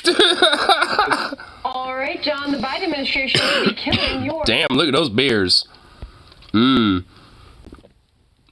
look pretty good. That looks right there like a nice, like, you know, like dark ale. This looks like, you know, some sort of, like, you know, citrus ale maybe. Like, dude, that shit right there looks pretty fire. I'm not even gonna lie. No, they're not. Biden's so-called alcohol czar warning new guys. Alcohol czar? Tell Americans to have... Look like this. I mean, nah, dude, that shit look good. Nah, that was that shit right there looks like pretty quality, bro. Dude, okay, dude, I'm just gonna be saying this right the fuck now, okay? Like, okay, like, hold on. Is safe and... All right, hold on. Tell Americans to Okay, have... fucking hell, hold on. No, they're not. Okay, if, like, any of your piss is like this, like, murky and shit, that's a problem. You like that's an issue. Like, I mean, not beer drinker. I mean, hey, like, no, I like a good beer every now and then, and you know, I'm just gonna let you know right now, that shit right there look pretty fucking good. Called alcohol czar, warning new The alcohol czar. Americans to Now that looks like a good old scotch right there. Though you need it on ice, dude. just You need to get that on the rocks. 2 beers. Recommending what is safe and healthy is not telling you what to do. Just good God, they're so dishonest. A week. That's down from 1 or 2 per day that the U.S. says is okay right now. Let's bring in Fox and Friends first co-host Carly Shipkas. I'm your typical random blonde for today. How y'all doing? I'm probably gonna be empty-minded and have nothing to say. I'm only here for an old man to ogle at me and, you know, probably have weird sexual fantasies about me. Fuck her. Oh, Yeah, fuck her. These lies and this fear. There are so many examples of this, but I only put up a couple of them because I ran out. Dude, holy shit, they really are upset about this. Biden wants, you know, now wants to tell you how many drinks you're allowed to have per day. It's Jover, dude. Fucking Jover. So, here's a cat turd. Spread the lies. For you, 2 beers per week. For Hunter, all you can smoke crack buffet. Okay, that might be a little funny, but I mean, good lord. These fucking people are insane. Oh, you can smoke crack buffet. Isn't that true, folks? I mean, it's not. They're not telling you how much to drink. And also, I'm pretty sure Hunter isn't, like, on crack anymore. It's a recommendation, and of course, pretty sure he's sober. Hunter Biden smokes crack either. But Biden now wants to tell you how many drinks you're allowed to have per day. They lie. They lie about everything. This is all they have, folks. While the world burns down around them, they lie, and that'll be on parody. Ted Cruz got to spread this lie, because this is what... Of course, Ted Cruz is going to be in on this. Oh boy, this is going to be funny. Back every day. This is their people, lying liars. Kiss my ass. Also, he got to pretend to be a badass. There's never been a bigger fucking pussy than Ted Cruz. How much you want to bet if I was, like, on a one-on-one, like, you know, fisticuffs with him, I could probably, like, unironically, like, whoop his pudgy ass. Graham is more masculine than Ted Cruz is. Ted Cruz. Lindsey Graham! Oh my god, ooh, that's saying something. Let's fight for charity. Let's do it, motherfucker. I'll only punch you with my small arm, I promise you. It's this one. I'll only punch you with Ted Cruz. My right arm. I'm not gonna punch you with this giant left one. So you might stand a chance. But I couldn't. I'm a cat. Well, dude, yeah, for real. I mean, no shit. I want you to punch Ted Cruz. Dude, this should be a meme right here. That right there should be a meme. I want you to punch Ted Cruz. Hey, bitch. Take me up on it. Anyway, here's him lying about Biden taking away your beer and him playing super badass, standing up and being the hero against this thing that he made up. State has now done that for new construction. They're trying to go after and regulate. Oh my god, look at all these, like, random old fart motherfuckers with their beers in the background in their hands, dude. Like, oh my god, look at that shit. Holy fucking crap. Holy goddamn sprungolis, dude. Look, dude, the amount of just, like, just sweaty, old, farty, fucking, like, hoppy-ass pisswater beer, like, aroma that is, like, just aroming off of these motherfuckers. I mean, look at this dude. Look at this guy right here. Oh my god, dude. Look at that belly. That belly is a veteran of beer consumption, I tell you what. Like, oh my god. Holy shit, dude. These weird cackle of fucking weirdos in the background, bro. Dude, this is great. Oh my god, this is beautiful, dude. This is awesome. Dude, this is some content, dude. Holy shit. Ceiling fans, I gotta tell you, it's hot in Texas. We don't want to get rid of our ceiling fans. Literally nobody. We don't want to get rid of our ceiling fans. And by the way, we'd also want to get rid of the water breaks that those workers behind me, you know, want to have. But I will let them have a beer break. Because they can kiss my ass if they think they're going to go after our beers. Take away your ceiling fan just like they don't want to take away your gas stove. You're just making this up. And now these idiots have come out and said, drink 2 beers a week. That's their... And by idiots, he means the experts and scientists who have done these studies and know what's healthy for you. You know, the dumbasses, unlike Ted Cruz, the healthcare genius. Beers a week. That's their guideline. Well, I got to tell you, if they want us to drink 2 beers a week, frankly, they can kiss my ass. Oh my god, and all the guys in the background are drinking with him right after say, oh, this is so choreographed, oh my god! Ah! Oh my god, I'm about to like implode of cringe. Oh my god. I was about to have a singularity of cringe, dude. Oh my god, and how much you want to bet he doesn't even drink it? He just like kind of looks like dude, oh yeah, you know he practices shit. Oh dude, that is absolutely rehearsed. And he told all these dudes in the background to once he popped open that beer, you know, to drink it, you know, it's like, once I drink it, you all drink it. Like, I mean, dude, oh my god, this is so choreographed. Holy fuck, dude. Oh man, I'm about to implode from cringe. This is so bad. Fuck. Wow, that was way worse than I thought. Oh man. Okay, hold on. Well, I gotta tell you, if they want us to drink 2 beers a week, frankly, they can kiss my ass.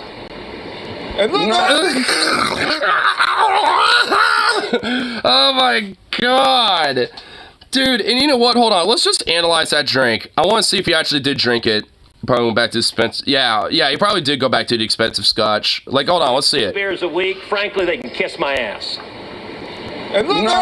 Okay, you know what? I mean, he probably did. Okay, it looked like he did actually have like the mouth of the, or like the lip of the bottle in his mouth there for a bit.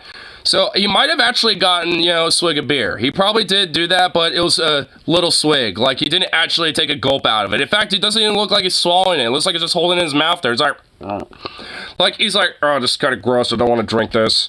Woo! Look, they're sick. Yeah, it was a tiny swig, and look, he barely gulped it down. Like, now he has his mouth full because you could tell he, like, barely swug it. Like, it gets, like, look, the dudes in the background are used to this piss water, because look at them, they're just chugging that shit. Like, he barely took a swig. Dude, I mean, it's so fucking obvious. Like, drink it like a real man, like these dudes here in the background. Like, at least they're fucking actually taking full-on gulps. Like, that guy's just chugging that thing. He's like, gulp, gulp, gulp. Like, he's just taking multiple gulps, this big boy. I told you this guy was a veteran. With the belly like that in the background, you knew he had, you know, you knew he was a vet on chugging that shit. Beer drinking, look at all the manliness and not a single Bud Light to be found. Oh my god, the testosterone's just too much. I feel so emasculated in the presence of this much manhood. Senator, I brought a beer to drink with you. I'll drink this non-alcoholic beer with you because I'm not allowed to drink on camera. Oh wow, you are a fucking bitch. Oh my god, he's like, I'll have this non-alcoholic beer.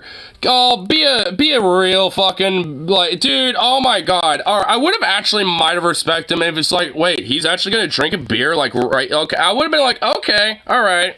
Like, because I know technically they're not supposed to, but if they let him do it for an exception for this whole thing, I honestly would have been like, okay. Is it even a beer if it doesn't have alcohol? Like, I would argue, no, it's not. It's just, like, it's basically so, like, you know, people going for Alcoholics Anonymous can still feel like they're drinking beer, but not actually get drunk so they don't get fucked over from the fact that, you know, they shouldn't be drinking beer, basically.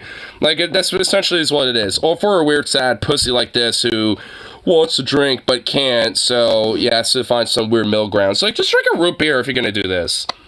I mean, for fucking sakes, like, well, I'll drink a root beer. Even worse piss water than actual, yeah, because at least with actual beer, that, like, the alcohol that's in a beer actually adds to the whole flavor of the beer itself, too, outside of everything else in it. Like, I mean, if you take that, you know, part of the equation out of the beer, then it's not going to be nowhere near as good. I don't know, I've had them before. They suck. They're horrible. Like, I mean, because I've had, like, non-alcoholic versions of, like, some of these, you know, some beers that you can find around and shit, and they are just nowhere near as good if they have at least, like, 5% or something. I don't know why people think it does. I mean, to be honest, yeah, that's why I usually go for more sweeter things anyway, just because, like, I want things to at least taste good if I want to drink. Like, I mean, I don't give a fuck about manhood or whatever the fuck if it somehow makes me a bitch or some shit because I don't take a harsh drink down. It's like, fuck that. If I want to drink, I want at least something that tastes good. Like, you know, that's why I usually don't go for beers all the time unless I know it's a good one or something. You know, which luckily around here there's a lot of good ones. But, I mean, you know, like, I'm not like the biggest fan of it, and I don't go out of my way to go try to find like the newest beer or something like that, like my other buddies probably will. But you know, I always usually take the recommendations because I mean we have a lot of our tastes overlap with certain beers and shit. So love me some Twisted or Mike's. Well, hey, same here. I also like ciders and Imperial apple ciders and stuff. That shit is real good. Like, I mean, because it's... And ales, too. Like, I mean, those are pretty good right there. Oh, it's super tough, manly. I'll have a sip. Well, look, I got Oh, my God. Dude, that guy could barely hold down that shit. He had to sip it, then he, like, put it right back in the bottle. I was like, dude, oh, my God, dude. That guy... Oh, you know what? This guy's more of a bitch than Ted Cruz was, and that's generally saying something. At least Ted Cruz had, like, a tiny swig. This guy barely could even get it in his mouth. Like, hold on. Look at that. On camera, but... Oh, it's super tough, manly. He was like... Like, dude, he was, like, way more bitched out. Dude, he pussied out more than Ted did. In fact, Ted's kind of laughing at him. Look at him. He's got a little smirk on his face over that. Can't even hold non-alcoholic beer. Dude, what a schmuck, dude. Oh, my God. Man, I bet that tastes like straight piss. I mean, I bet it did, but if you're gonna, like, do this whole macho, let me have a beer... One, just let it be a fucking beer. Fuck what your, like, rules are. I mean, it's Fox News, or... Wait, it's Newsmax! It's not even Fox News, this is Newsmax! Why do any of you give a fuck? Like, I'm sure you're drinking scotch secretly anyway, you fuckwit, so, I mean, who cares? Like, I mean, it's like... Oh my God.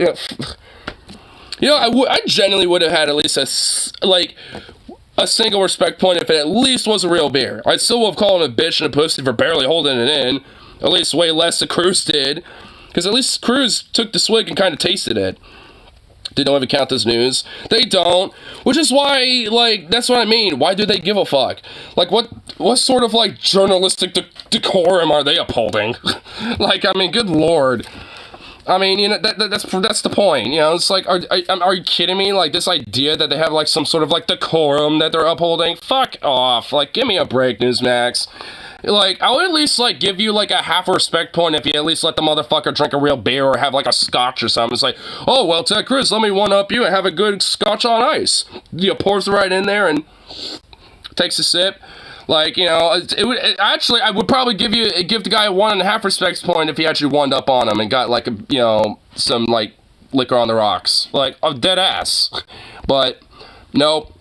Had to go, like, the most literal pussiest way possible when it came to joining Ted Cruz in this bitch fest. Like, oh my God. Dude, this is fucking content, bro. Oh my God, I'm so glad I discovered this. Well, I guess I'm glad that Dusty discovered this. Because holy shit. This is awesome. This is fucking awesome, dude. Well, look, I gotta say, have you ever seen a brand do more damage to itself than Bud Light? Single-handedly seem to destroy themselves, so I'm glad you're not drinking a Bud Light. Personally, hey, you don't know that. That bottle had no label or anything on it. You don't fucking know that. Like, there was no label at all.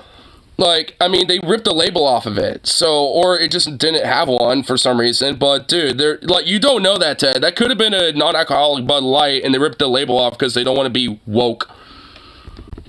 On to Shiner Bock, which is a good Texas brand. I've been to the Shiner Brewery. Not as serious, people, but this is... Shiner Bock, well, if I ever have to, unfortunately, find myself drinking some beers in Texas, I know what to avoid. They can do is lie, scare people over nonsense. And it works on conservatives because you are the dumbest people. Tim pulls fucking bald head. Planet. And then, last show... People are giving me the B for making fun of Tim Pool for being bald. Sorry, I'm never going to stop mocking Tim Pool for his insecurity. Yeah, like hey, if he wants to, is that Tim Pool? Yes. I think the bald, like, photo, I honestly don't know if that's Photoshop or not. Like, I generally don't. Like, I've always assumed it was probably real. But it's one of those things where it's like, hey, Tim, settle it.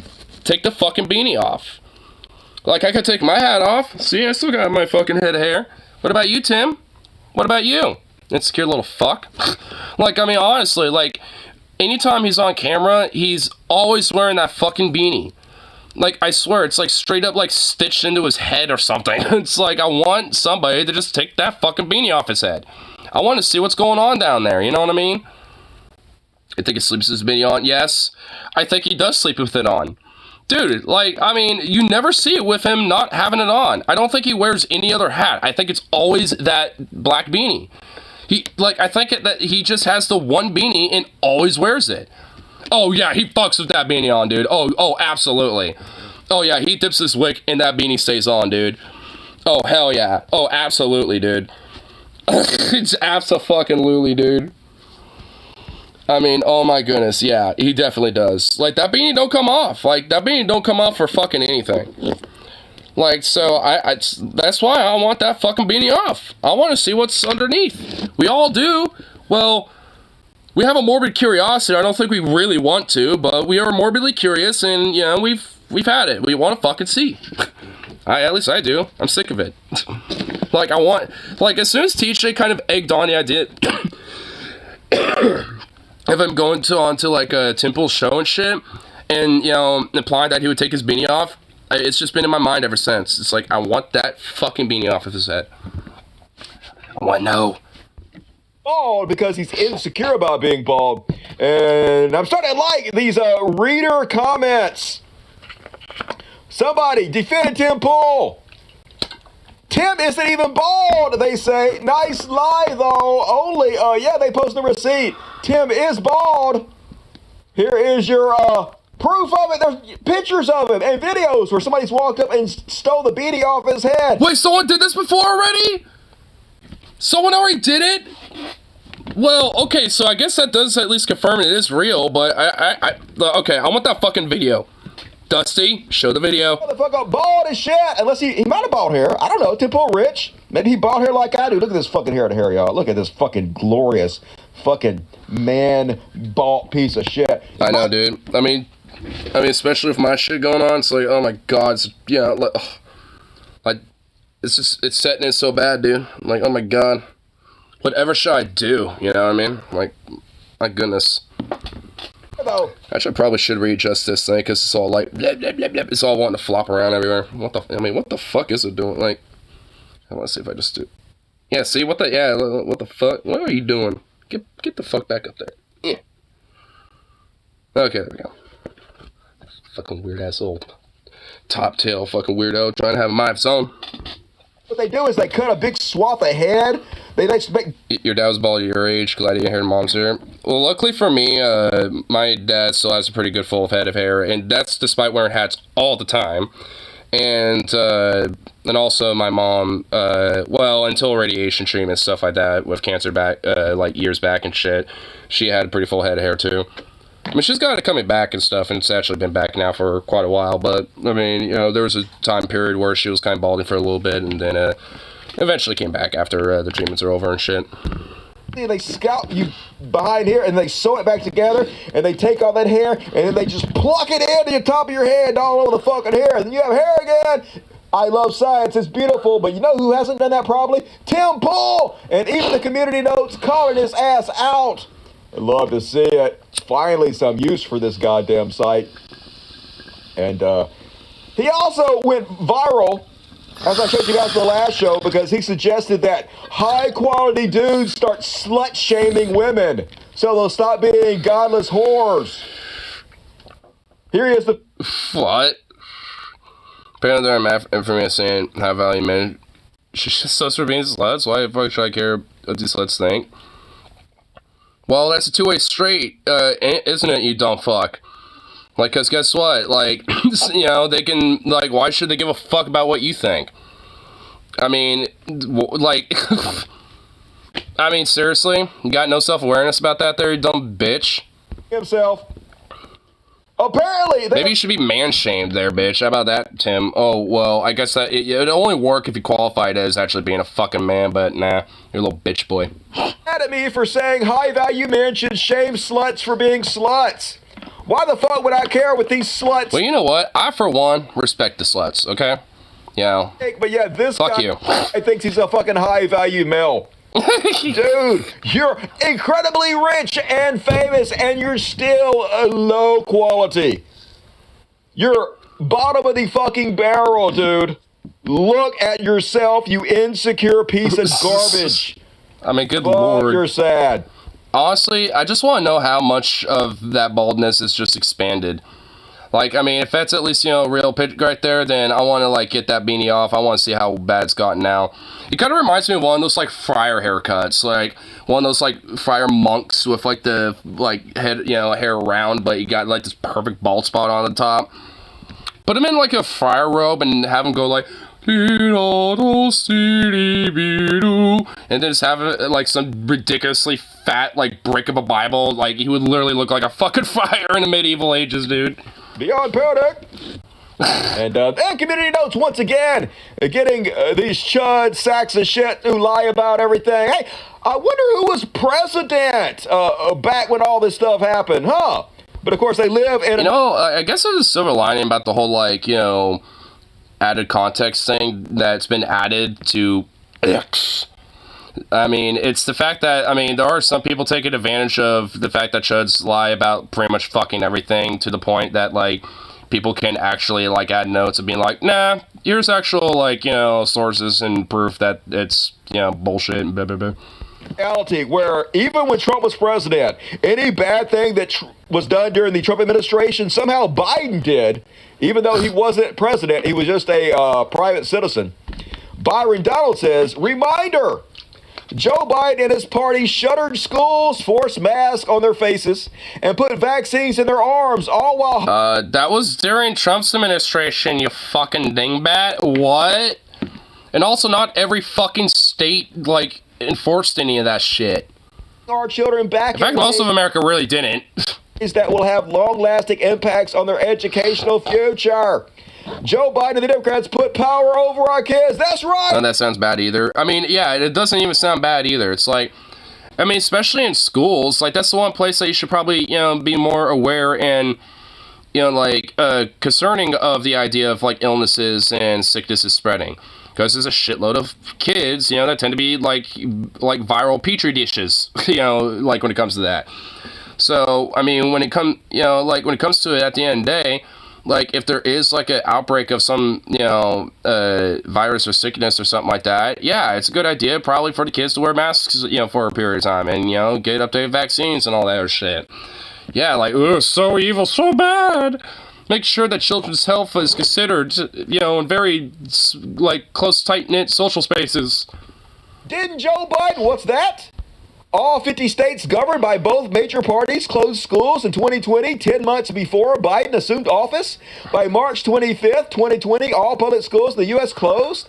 As some districts chose to close in 2021, Biden insisted available resources could be used to avoid doing so. Yes, it all happened under Trump. And, yeah, and I do remember, like, Biden distinctly being like, we're going to try to make sure that the next school year schools are open, Jack, no malarkey. Like, I mean, if anything, Biden was more adamant about trying to get schools back open. I mean, which honestly I think he was being a little too, like, quick about that, but whatever. I mean, but he was, like, I do distinctly remember that. Like, shortly after he became president, like, during that summer of, like, 21, like, he was, mentioning shit like that. But somehow reality isn't what it is, and Biden is responsible for the fucking shit Trump did. I guess Biden did Operation Warp Speed. Biden created the vaccine. Biden did all that stuff. It's just good God. And oh my God! Wait, someone's doing Trump graffiti. I'd love to see them own themselves. Here's Charlie Kirk. Trump mugshot mural in Atlanta. The backfire continues. That's right. Trump is such a badass that even artists are putting up his mugshot. I mean, I don't know if he realizes that this is probably, like, a dude doing this to, like, poke fun at Trump. Celebrating him to show how cool and awesome he is. Look how much arresting him and having his mugshot taken backfired. I mean, it's, like, honestly, I've said this, like, a couple of places, online before and on here and I haven't even gotten backlash from it or any disagreement at all, really. Like, with this whole mugshot thing, regardless of wherever you fall politically, whether you're a Trumpy or like a DeSantis dude or a Biden person or a lefty or whatever the fuck, like this mugshot is like a timeless meme. It is now like one of the timeless memes of memes, you know, like it's the meme of memes, you know, when it comes to this motherfucker. Like, I mean, it's just one of those things where like no matter what, you know, someone can take something from this and like it and be like, yeah. You know, whether because, like, good, look at that mugshot and this motherfucker being held accountable, or, like, good, look at him standing proud and or whatever the fuck. I mean... Even the artists on the street are worshiping him only. If you would have waited till the guy got done, yeah, my ass got arrested. It's an anti-Trump mural, you fucking idiot. Might not want to count your chickens for the hatch, watermelon head. And then apparently, I guess, maggots think Trump is in prison? I mean, I'm not surprised. They don't know what the fuck's going on. They don't know what the guy... Like, free Trump? What the fuck? He's not even in prison. Day it is. So they probably... Have you seen the Thug Life memes about Trump's mugshot? Yes. There's been a shitload of them. He's in prison, but unlike you and me, if we got indicted for 98 different crimes, we would be in prison. But and probably on death row, if that was the case. They let you do it. So he's free, unfortunately, you fucking idiots. And here's how crazy it's getting, folks. Over on Fox News, they're actually using the excuse that black folks love Trump now because he got his mugshot taken.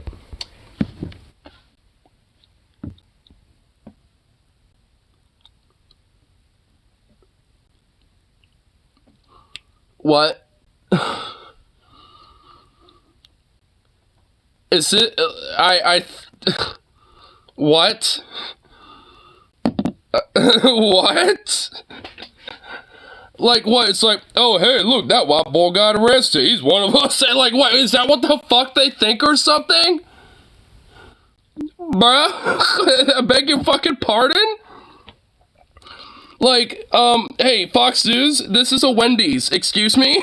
What? The logic behind this is, you know how black people are mostly criminals who get arrested a lot? Well, they love Trump now because he's one of them. You know, a criminal. Got his mugshot taken. Oh my God, dude. So, hey, you gotta win in a landslide. Goddamn, yes, this is racist. But the Democrats' Soviet-style tactics have alienated... Oh my God, no, Jesse, you fucking piece of scum, dude. ...voting bloc. The mugshot has breathed new life into the Trump campaign and broadened his appeal to black Americans. Over the weekend, with the help of mugshot merchandise, the Trump campaign raked in over $7 million. Today, my garbage man told me he's buying mugshot t-shirts for everyone he knows this Christmas. Yeah, my black garbage man, the blackity black, was like, hey, I'm buying all kinds of Trump. And I guarantee you that is just r/that happened, like, embodiment right there. Like, he did not meet with his, like, random black trash garbage guy just being like, I'm buying these t-shirts for everybody. Like, that's not happening, you fucking freak. Like... I mean, you know what, like, well, I'll grant that. You know what, I guarantee it's because they think it's funny, and they, you know, like, and they are just doing it for a joke because they like the fact that he's in prison or whatever the fuck. It's whatever. Guys, for all my friends and family in the black garbage community, definitely happened, folks. 100% real life. Just like last time when they said Trump was going to get 20% of the black vote, and he didn't get even close to that. Just... reality, no bearing on their racism, and they're never really known to be self-aware about that. Hard to believe this is true, folks. Waters airing, beware the climate change narrative, alongside a segment hurricane tracker running alongside, talking about a don't look up moment. It's like, hey, look at this crazy thing where, like, the absurd, like, you know, fucking, like, you know, variables of climate change could literally fuck up, like, Georgia, Florida, and the Carolinas, but you're like, nah. Yeah, you know, all that, nah, don't look up about that. Yeah, the climate change stuff's just kind of bullshit. This is just stuff that happens. Beware the bullshit climate change narrative. Also, Evacuate immediately for the hurricane hitting Florida. And also, I think they're underreporting the fucking, like, the category that this hurricane was. Especially when it, like, hit landfall. Like, I think it was, like, a category, what, like a 3 or a 4 or something? Definitely Both Cat 3. these things at once up on the goddamn... Just crazy. And any more? All right, a couple more. Uh-oh. Oh, yeah, that'll be on parody, Cat folks. 4? Jesus. The white nationalist Trump supporters went out and they tarred and feathered a mannequin. Super cool. Definitely not cringy at all. What's going on here? Here we go. What? Apparently they are tarring, feathering a rhino, which is anybody who is a conservative that does not support Trump. A Republican in name only. That's basically what it Anybody means. who is on the right but not a cult member is a rhino, and apparently they're going to torture you and threaten you with tar and feathering. This really looks like some weird, like, religious, like, sacrificial, like, process going on, dude. Hunna baga, human sacrifice. It's like, oh god.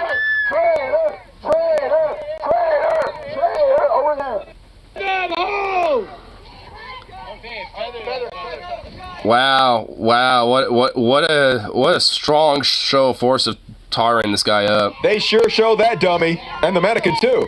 Yeah. Rhinos got to go! Literally, the people trying to overthrow the government and install Trump as king. Here, let's just, like, gently put a bunch of feathers on this mannequin.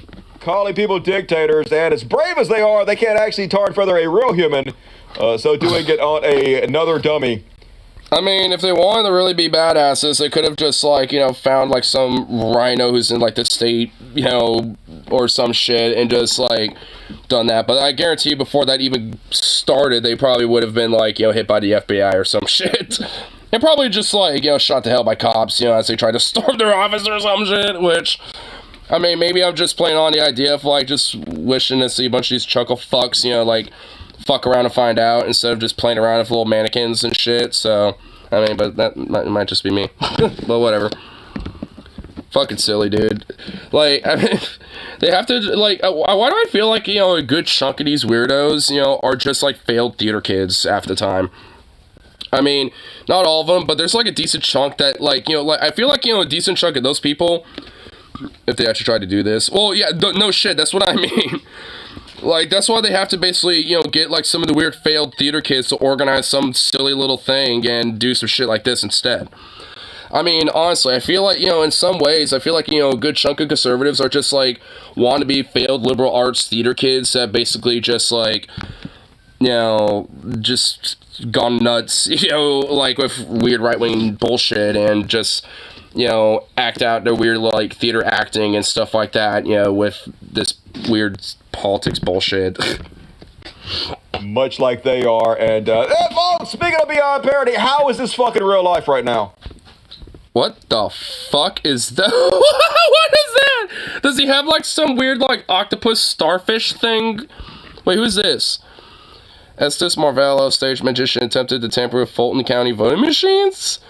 At the behest of Rudy Giuliani. What the fuck? This guy is tied into the whole, like, Trump shit? Oh my fucking god. What the fuck is that? What is going on here? What is this? The fuck is going on here? Like, yeah, I'm kind of speechless. Like, what the fuck is going on? Whoa. So this is a Eustace Marvello. This is a real person. This is a real picture of a real person, y'all. Are we sure it's not AI generated? Stage magician who attempted to tamper with Fulton County voting machines at the behest of Rudy Giuliani. He has surrendered to authorities. This is one of Rudy Giuliani's goons that he hired to try to overthrow our government. So, folks, this I didn't realize that it would be a genuine clown show when it came to like the people that were doing this. Oh my god. Like, what do you even say to that? Reality we live in. This man.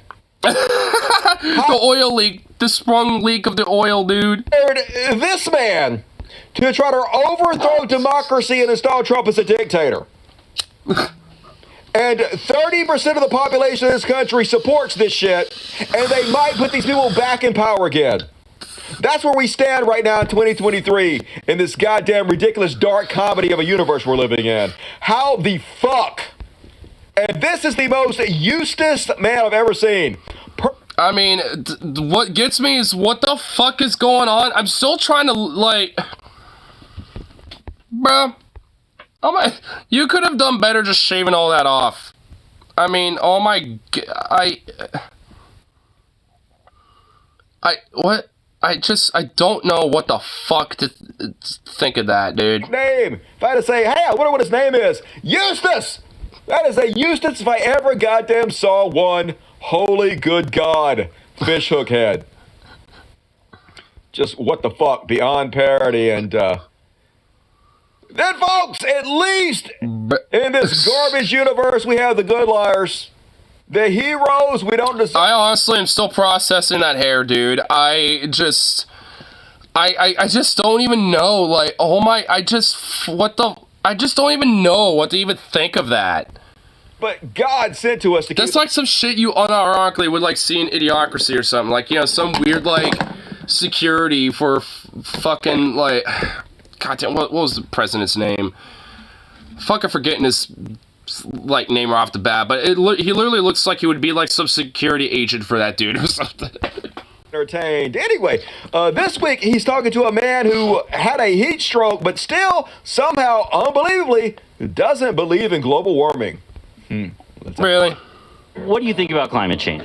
I just think it's all fake for their money and to keep, like the virus, that lock us down and everything else. Oh my god, well, I can see why he thinks that, because he's just... I think the heat stroke might have probably at least maybe helped, you know, fix his brain a little bit, if anything. Maybe he needs another one to kind of help realign his brain a little further. It's from us. It's a pretty hot day today, right? Yeah, it's hot. But it's the all-time record for this date in Milwaukee. Is it? I didn't know that. Yeah. I didn't know that because I don't pay attention to jack shit. Are you feeling okay? Yeah, I'm feeling better. I'm just here to support Trump, but... Did you get to catch a little bit of heat stroke earlier? Yeah, I sure did. But I'll be all right. What do you think about global warming? I just don't believe it. I think it's all fake. What do you... Yeah!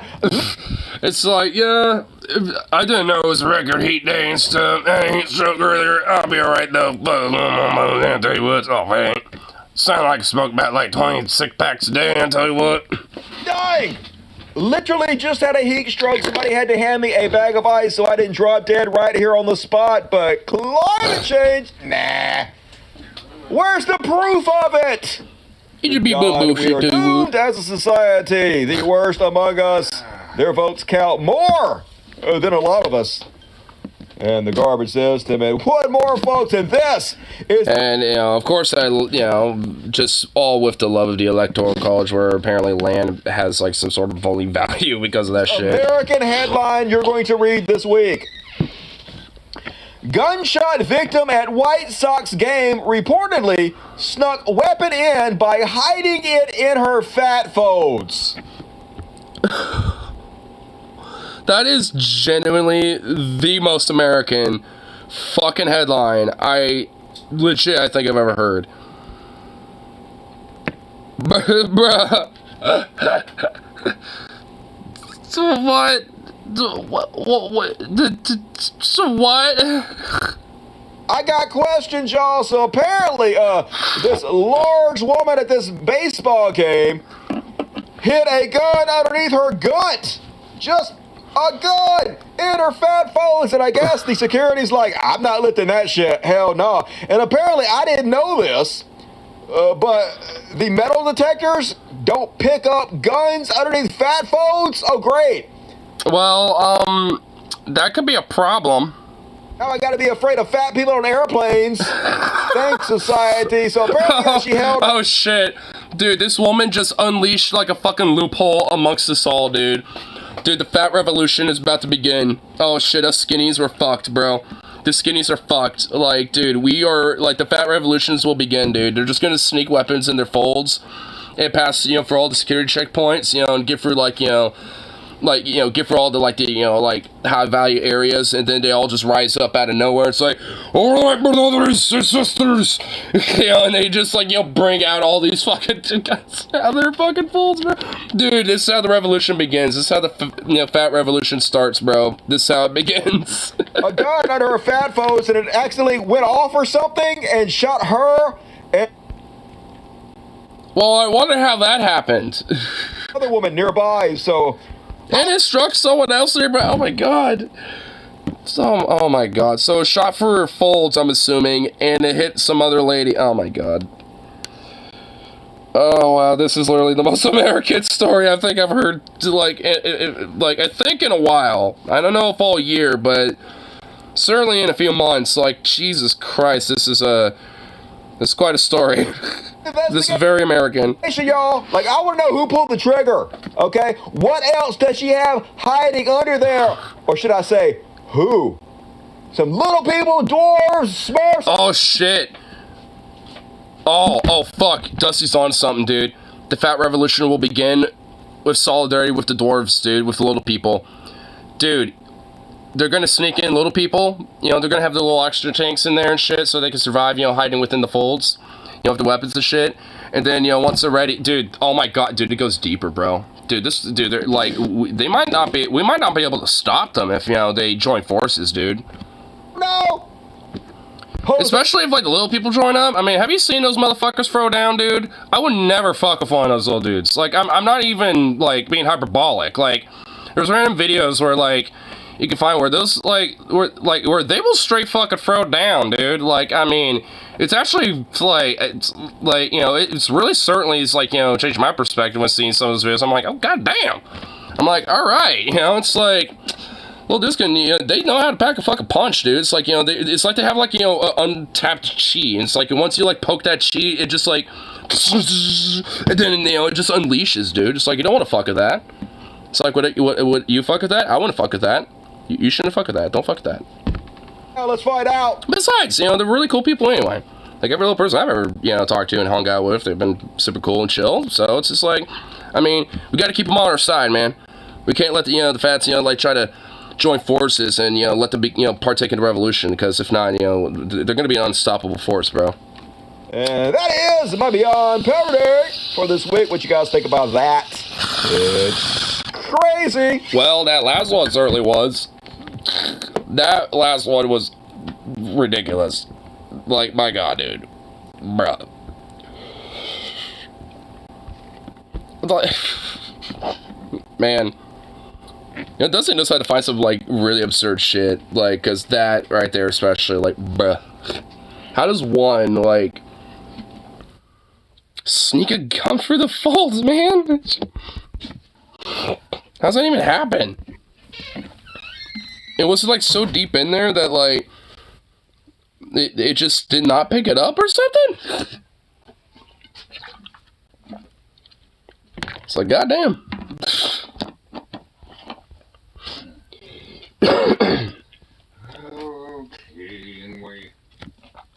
Oh my god, that goofy dog. Yeah, you're pain in the butt. Ow, ow, ow. Here. You silly doggo? Sleepy little thing. Sleepy little funny thing he is. He's probably just, like, knocked out too. I'm sure he's not even awake. He's just, like, outie bagouty. Oh no, I heard some rustling. No, I guess he's awake. I thought he was, you know, nice, peaceful, and a little slumber. Here. Let's look up about, so leopards eating the faces of people who thought the leopards would not eat their face. Because I find this to be kind of amusing, and wanted to at least check the stats out more, huh? Oh, wait, hold on. I know Mike's probably going to be, like, blasting loud. It's like, got some people who have a nice balance of being in the middle and shit, and then you got people like fucking Mike who are just, like, ridiculously loud. Seriously. There we go. Well, folks, we have another episode of I Never Thought That Leopards Would Eat My Face, says person who voted for the Leopards Eating People's Faces party. And this time, it is Rick Grinnell. He is the former U.S. ambassador to Germany under the Trump administration, and he also served as acting director of national intelligence. But nowadays, he's just kind of hanging out. He's tweeting about how Trump is good and how Democrats are bad. And that's the extent of what it seems like he's doing nowadays. But he took a break from that to condemn a recent move made by his own party. So Texas Governor Greg Abbott announced that the 2028 GOP convention will be held in Houston. And in response, Grinnell objected to that, writing, "The Texas Republican Party bans Log Cabin, the gay conservative group with 80 chapters across the U.S. Texas is the only state that bans us from their state convention. The national GOP convention shouldn't be in Texas if this ban remains." Now, to be completely fair, I understand why he, as a gay Republican, would feel disillusioned with this move, but just a reminder, this is the Republican Party. They've made it a... Yeah, they are, like, adamant about, like, hoping to ban them across the board, pretty much, like, every level of society, basically. Like, they're not exactly keen on just, like, letting you all hang out with them just because you might agree with them on economics or something. Like, they generally don't give a shit about that type of shit. Abundantly clear that they fucking hate gay people, and yes, that includes gay Republicans too, Rick Grinnell. But I guess that Grinnell thought that he could get his conservative followers to pressure the GOP to change the location or do something, galvanize some sort of a movement. But predictably, they weren't very receptive to his cause, and he was nearly ratioed, and people responded by roasting him in the replies. One of the highest like replies reads, "Homosexuality is wrong and promotes degenerate sexual practices. It has no place in a healthy society." Now, Rick Grinnell responded to that saying, "Donald Trump disagrees with you." Oh, okay, I'm sure they're gonna... Oh, I'm sure he does. Hey, bro. Hey, what's up, man? Their opinion immediately. Now, other people chimed in saying, "Good on Texas. Cry more. Cry about it, clown emoji. Every state should do this. Amen. Good. Gay and conservative is a logical fallacy."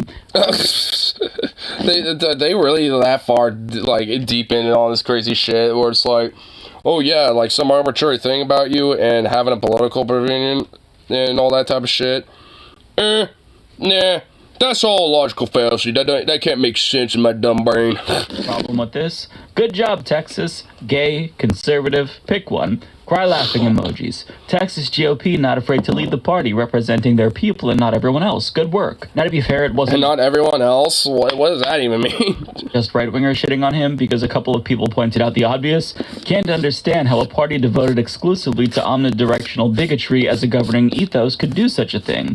This person writes, "Sad you get to realize your base hates you and only uses you when it's convenient to mask their hatred to the general. A true leopards are eating my face moment." This person says, "Oh man, who could have seen this coming?"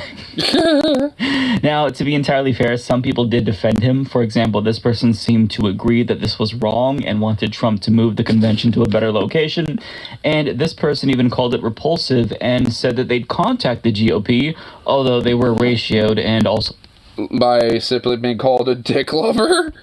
Called a cringeworthy dick lover, so there's that. And look, it's easy to feel sorry for a gay man who's getting dogpiled for trying to defend his community, but I need you to understand that Richard Grinnell does not deserve your sympathy. And there's many reasons why this is the case.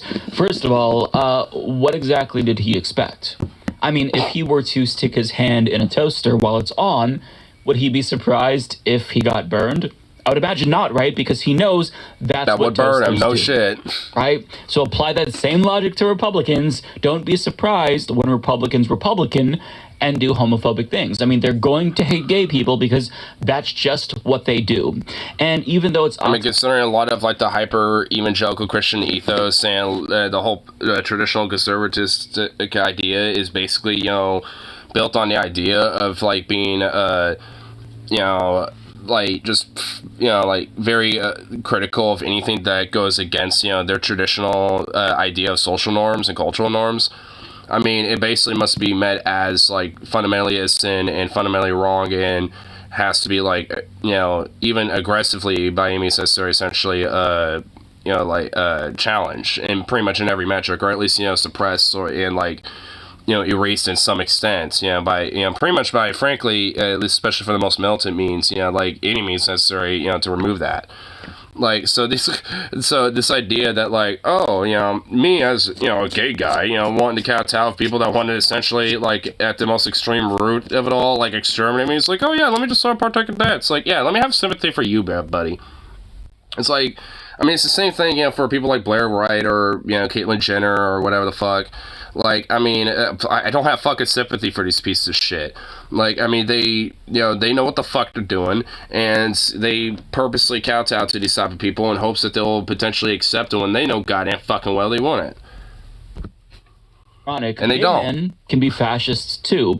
And Richard Grenell is indeed a Trumpian fascist, and he's trying to advance gay rights within the Republican Party by throwing trans people under the bus. For example, some of the people in his replies speculated that the log cabin Republicans were being banned because they supported trans rights, but Rick Grenell actually responded to that, confirming that gay Republicans also hate trans people, just like cis Republicans, writing, "Log cabin leads the way for protecting kids and calling for no hormone blockers or gender surgeries for anyone under the age of 18, and no biological boys and girls sports. You just hate gay people, and it's weird."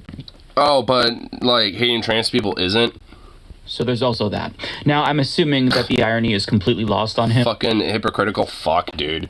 But he probably actually is deluded enough to believe that being explicitly transphobic is going to further ingratiate him with Republicans and their base, but in actuality, that's not going to happen, and he's just being bigoted to trans people.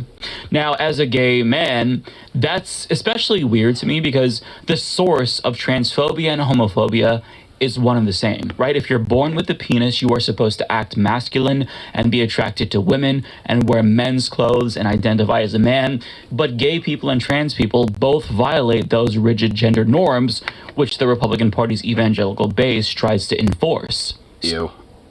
So it's illogical to think... Wait, is that like a... Why does Jesus look like a woman? Like, why has he got, like, those, like, hips, though? I mean, I know he's meant to look like he's, like, emaciated, but, I mean, low-key, though. Like, what the fuck? That they'd be okay with one, but not the other. It's all degeneracy according to them, and you're not going to advance your own cause by throwing some members of your community under the bus, Rick. But he doesn't care or doesn't understand that.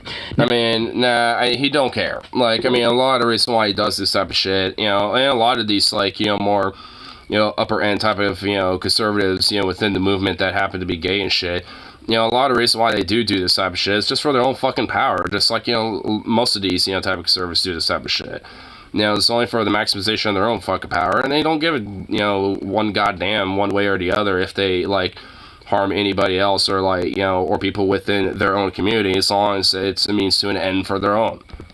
Speaks to a broader problem with LGBTQ plus conservatives. They try to ascribe a certain level of rationality to transphobic and homophobic Republicans, and they think that if they do that, then they can win. They can win these people over with facts and a good enough argument. But I mean, I feel like there's so many examples to demonstrate that that doesn't work, that they should know this by now. And furthermore, having a good enough argument isn't going to win someone over who believes that their God thinks that what you are doing, your identity, your existence, is bad. But that doesn't... I mean, because... curious who's up here. But, like, it's... I mean, because basically the idea, especially when it comes to that, is that you have the objective correct idea, and it doesn't matter, you know, what anyone else or what anything, you know, about the world or, you know, about society says. Like, you have the objective correct, you know, perspective, and nothing, you know, can, say otherwise, because it's, granted by the divine will of God. Like, that's basically why. Like, you can't convince, someone like that. LGBTQ plus conservatives, like Caitlyn Jenner, for example, from trying again and learning the hard way every single time. So Caitlyn Jenner, for example, was ratioed after she angrily tweeted this to Ron DeSantis.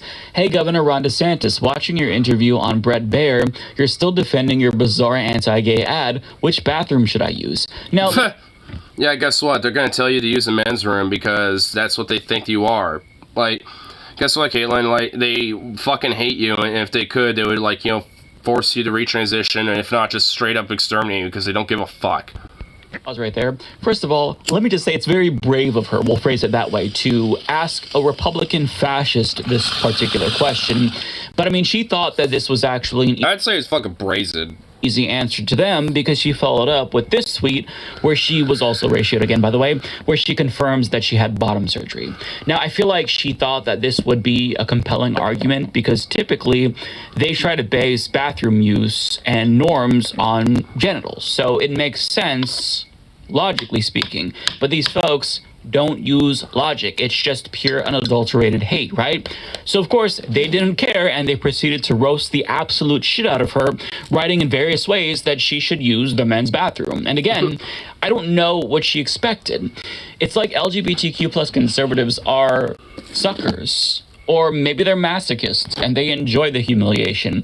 But what I always find really fascinating... I mean, honestly, realistically, it's just because they're narcissistic, fucking, power grabbing, fucking, egotistical fucks. Like, just because they happen to arbitrarily be trans or gay or whatever, like, it doesn't really, stop the fact that they, are, potentially are, like, totally egotistical and callous and at least, somewhat, like, sociopath to the point where they don't give a shit, about anyone else or their, or theirs besides. They only care about their own self and how much, power they have. Like, and because of that, in a lot of ways, they probably aren't totally completely affected by, people saying, oh, use men's bathroom, this and that, bit like, because, I mean, they're like, oh, well, they just don't know better. It's on, I got my privilege of being, wealthy and powerful now, so whatever. They just don't know better or whatever the fuck. Like, they don't care. Like, I mean, it's, like, at the end of the day, they know what they're doing and they don't give a shit. So it's like, fuck these people. They, as far as I'm concerned, they don't garner any fucking respect or sympathy from me. Like, I mean, eventually they're gonna fuck around enough and find out, the hard way, outside of, some stupid insults on Twitter or X or whatever the fuck. And, and they're gonna realize that, like, yeah, these people are never on your fucking side. You can try to deny it all you want, saying, oh, it's just like some outlier bigot or something, but guess what? That's who all of them are.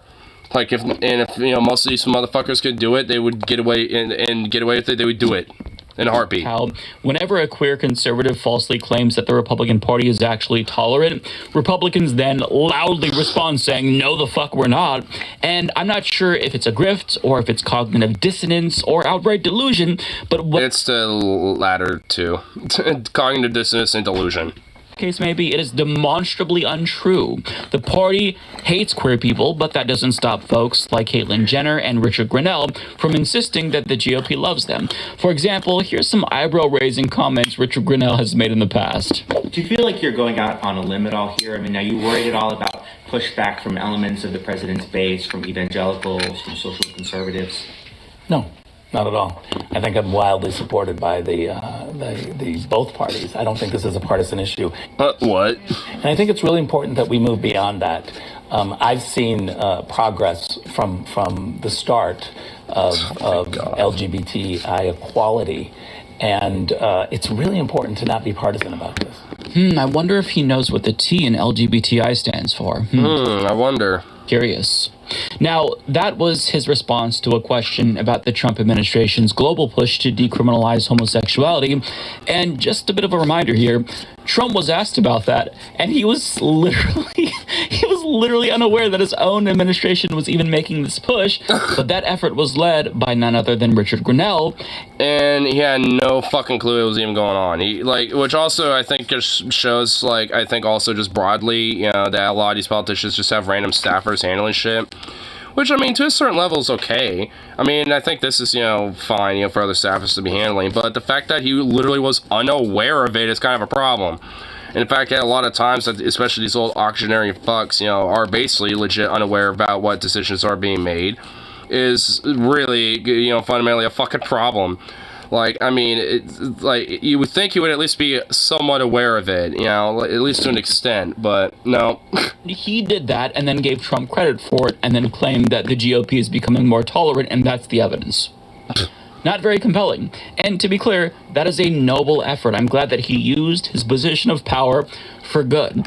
But it is not indicative of the Republican Party's collective feelings about queer people. Remember, earlier this year, Ted Cruz... And also, I doubt it even really made that much of a fucking difference anyway. So, I don't really think, you know, it deserves that much fucking credit at all. Absolute bare minimum by condemning a Ugandan law that made homosexuality punishable by death. And by the way, they're set to execute a 20-year-old man charged with aggravated homosexuality. But what does that even mean? Oh my god. Well, yeah, so they're going full in on that one. And, you know, the rare time where Ted Cruz is actually at least being a decent human person, like, like all the Republican Party basically, like, fucked on him for it. The rare time he had some sense of humanity, he gets roasted for it. When he made this basic condemnation of Uganda's Kill the Gays law. So if the party simply loathed homosexuals, that would be one thing. But it's not that simple. They literally want gay people to die. But Rick Grinnell thinks that everything is peachy keen and continues to prop up this party at his own peril. But at a Trump Pride event in 2020, which I'm assuming he also organized, he explained why he's just not going to give up on the Republican Party, even though they want nothing to do with him. I sat in 1992 in Houston, Texas, and I watched as the Republican National Convention in Houston, Texas, had a speaker by the name of Pat Buchanan. And Pat gave a speech that basically said gays and lesbians were not welcome in the Republican Party. I vowed that day to stay in the Republican Party and to and be abused and, like, you know, berated for the fact that I'm a gay man. The reason why is because the Republican Party is the party I think I just heard some booze. of less government and more personal responsibility. It is the party of conservatives that says, mind your own business. Well, you should probably be reminding well, I guess you're trying to, but maybe you should tell that to a bunch of fucking psycho-cultists and bigoted fuckwits that, you know, don't know better.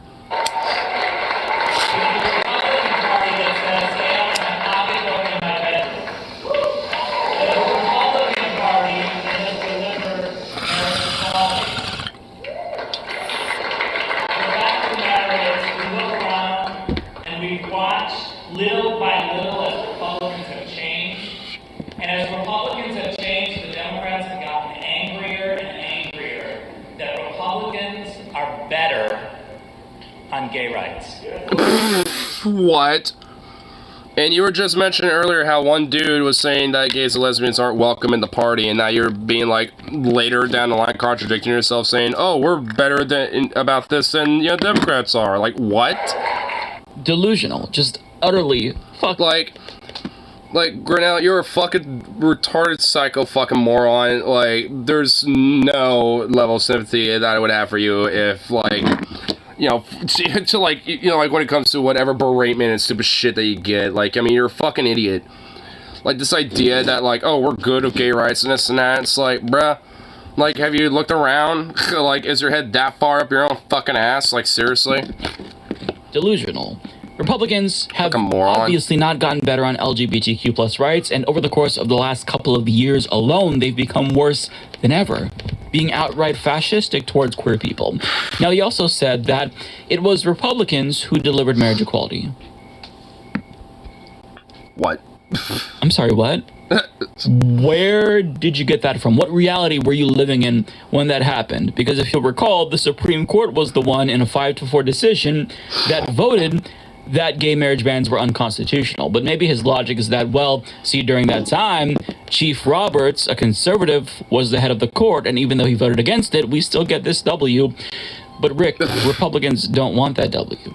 Even they want a dub of, like, oppressing gay rights and shit, you know, instead of, like, you know, expanding it. Like, I mean, it's just, like, basically, like, this, I mean, it's why, you know, mentioned and advocated before, like, the whole idea of fucking Reconstruction, because, like, this mentality of, like, oh, well, you know, it's like, you know, we're a party, limited government, stuff like that, and then, you know, they turn around and basically are like, alright, so how do we push gay people as much as possible? It's like, alright, it's like, at that point, like, if, like, any idea of just, like, you know, thinking that, like, we could try to, like, you know, change that and shit is, you know, from the inside out is fucking ridiculous. Like, there needs to be, like, an actual, like, finishing up and continuation of the Reconstruction Project that fucking got, you know, literally fucking canceled by Andrew Johnson, you know, because, you know, you had to be bipartisan with a bunch of Southern witch fuckwits, you know, that want to preserve their culture and heritage and all this other garbage. It's, like, arguably, you know, at least when it comes to a lot of this whole social bullshit, like, I mean, the fact that Reconstruction never was finished up and shit is part of the reason why, we, you know, we've gotten a lot of, you know, animosity when it comes to this stupid bullshit. Stretch, which you cannot, but they don't want credit for marriage equality, I promise you that. But he also says that when he heard Pat Buchanan say that gays and lesbians aren't welcome in the party, that at that point he vowed to stay in and fight. Now here's the problem with that, Rick. It's been 30 years. 30 fucking years. Society has moved on while the GOP itself has not. Now, there's a reason for that, and he knows the reason for that. It's because this is a zero-sum game, right? Republicans, they rely on the most homophobic demographic in the country, evangelicals, to win. So if they were to embrace LGBTQ plus people, or even just be a little bit more tolerant, they would lose that voting bloc, which is the most loyal to them. So they're not going to choose a demographic, i.e. queer people, over their most loyal base when queer people aren't going to vote for Republicans. It just, his logic is so childish, and I feel like he is lying to himself in a way, because it seems like he believes the bullshit that he's saying, but in actual... I don't really think he, you know, totally does. I mean, I think he is more or less just doing it as a secondary and excuse, you know, for him to try to galvanize his own power and shit, basically. I mean, because, like, you know, him being, like, an ambassador in the administration and all sorts of shit, like, I mean, it all just kind of sums up to him just, you know, wanting, you know, more power for himself itself. Like, and he's just using, you know, the happenstance of him being, you know, a gay guy, you know, as a conservative and a Republican to just kind of, like, whip up a little bit more, you know, like, you know, social points, basically. I mean, you know, the dude knows what the fuck he's doing and, like, doesn't give a shit. I don't know, right? LGBTQ Americans can be suckers just like everyone else, but in truth, I think that folks like Rick Grinnell and Caitlyn Jenner, they're not as dumb as they sound, right? They've just chosen to prioritize their class interests over their own human dignity. And that might work out for them since they're wealthy, but it's not going to benefit the vast majority of LGBTQ plus Americans. So in conclusion, the Republican Party indeed still hates gay people with a passion, and I feel like that's pretty obvious. And keeping them out of power is a matter of existential survival for the LGBTQ plus community at this point, despite what losers like Rick Grinnell has to say. But I feel like I don't really have to convince you all, because anyone with a brain can see that that is obviously the fucking case. No shit. I mean, considering with, like, how much they're so wrapped up in the whole culture war bullshit around it, I mean, it is kind of like, you know, genuinely, like, kind of about, you know, especially for, like, queer people in red states, especially deep red states, it is a matter of, like, survivability and shit. Because, I mean, back in, like, the 90s and, like, 80s, there was all, like, genuinely, like, various different cases of, like, gay lynchings that have happened before. And, you know, and even today, like, I mean, you know, like, there was, you know, like, what, like a week or so back, you know, where, like, you know, a lady who was owning a shop that just happened to have a pride flag, you know, hanging outside, you know, she got fucking shot for it, basically, because of unhinged freak, you know, being butthurt over it. I mean, it's just like, you know, it's, you know, pretty much like around, you know, a situation where, like, that level of animosity and, you know, bigotry is still there. Like, it doesn't necessarily mean that it's, like, you know, at the same level of violence or some shit, but, I mean, it certainly fucking is getting, you know, at that point with the delusion that these fucking freaks have. It's part of the reason why, yeah, like I said, Reconstruction needs to be, like, you know, fucking project needs to, you know, be, like, started up again, fucking completed.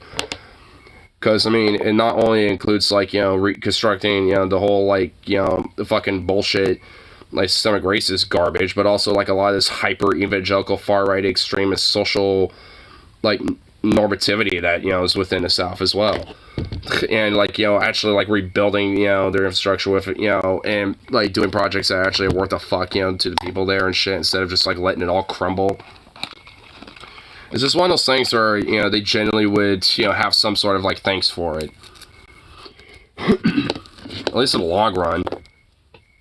Like, let, you know, the weird, like, fucking, like, outliers, you know, being like, oh, white bullshit, you right here. You know, it's like, you know, fuck them and let them, you know, do their stupid shit. Far fewer than them than a bunch of, you know, chokefucks that just, you know, happen to be stupid.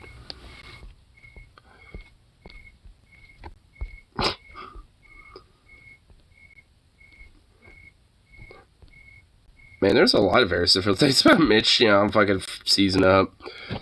Some video about, like, oh, a doctor, you know, lays his expertise about it, and blah, blah, blah, blah, blah. It's like, oh my fucking god. Man, I love it. But I kind of hate it, because, like, can he just fucking, like, retire? It's like medically, forcibly, or otherwise, or whatever the fuck. It's just like, Jesus Christ. It's like, ay, ay, ay. Ay, McFucking yay.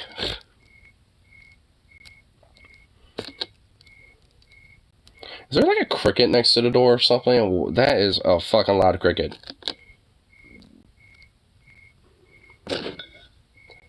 My goddamn.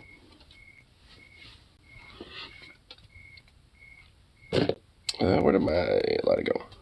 Where'd it go? How do I just randomly, like, lose lighters like this? Seriously?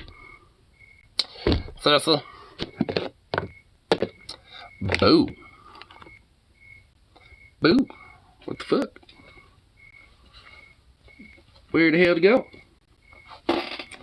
Lighter, where did you go?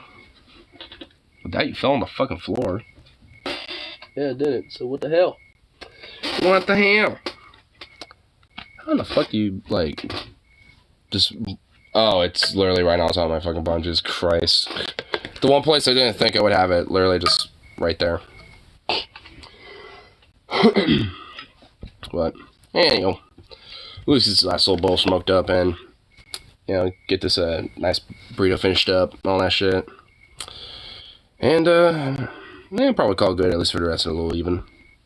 It's about 9 o'clock and stuff. Give myself more of a nap. See if that'll finish off the rest of this fucking cold or some shit, because, ugh. Especially if it's the nose. Especially this left one. It's like fucking all, like, really fucking easy. Like, ugh. Boo.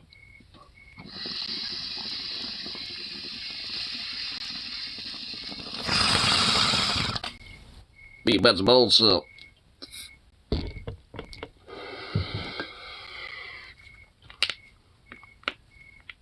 But anyway, let's call it good for the lovely rest of the evening. So, peace out. Nice to see y'all that night.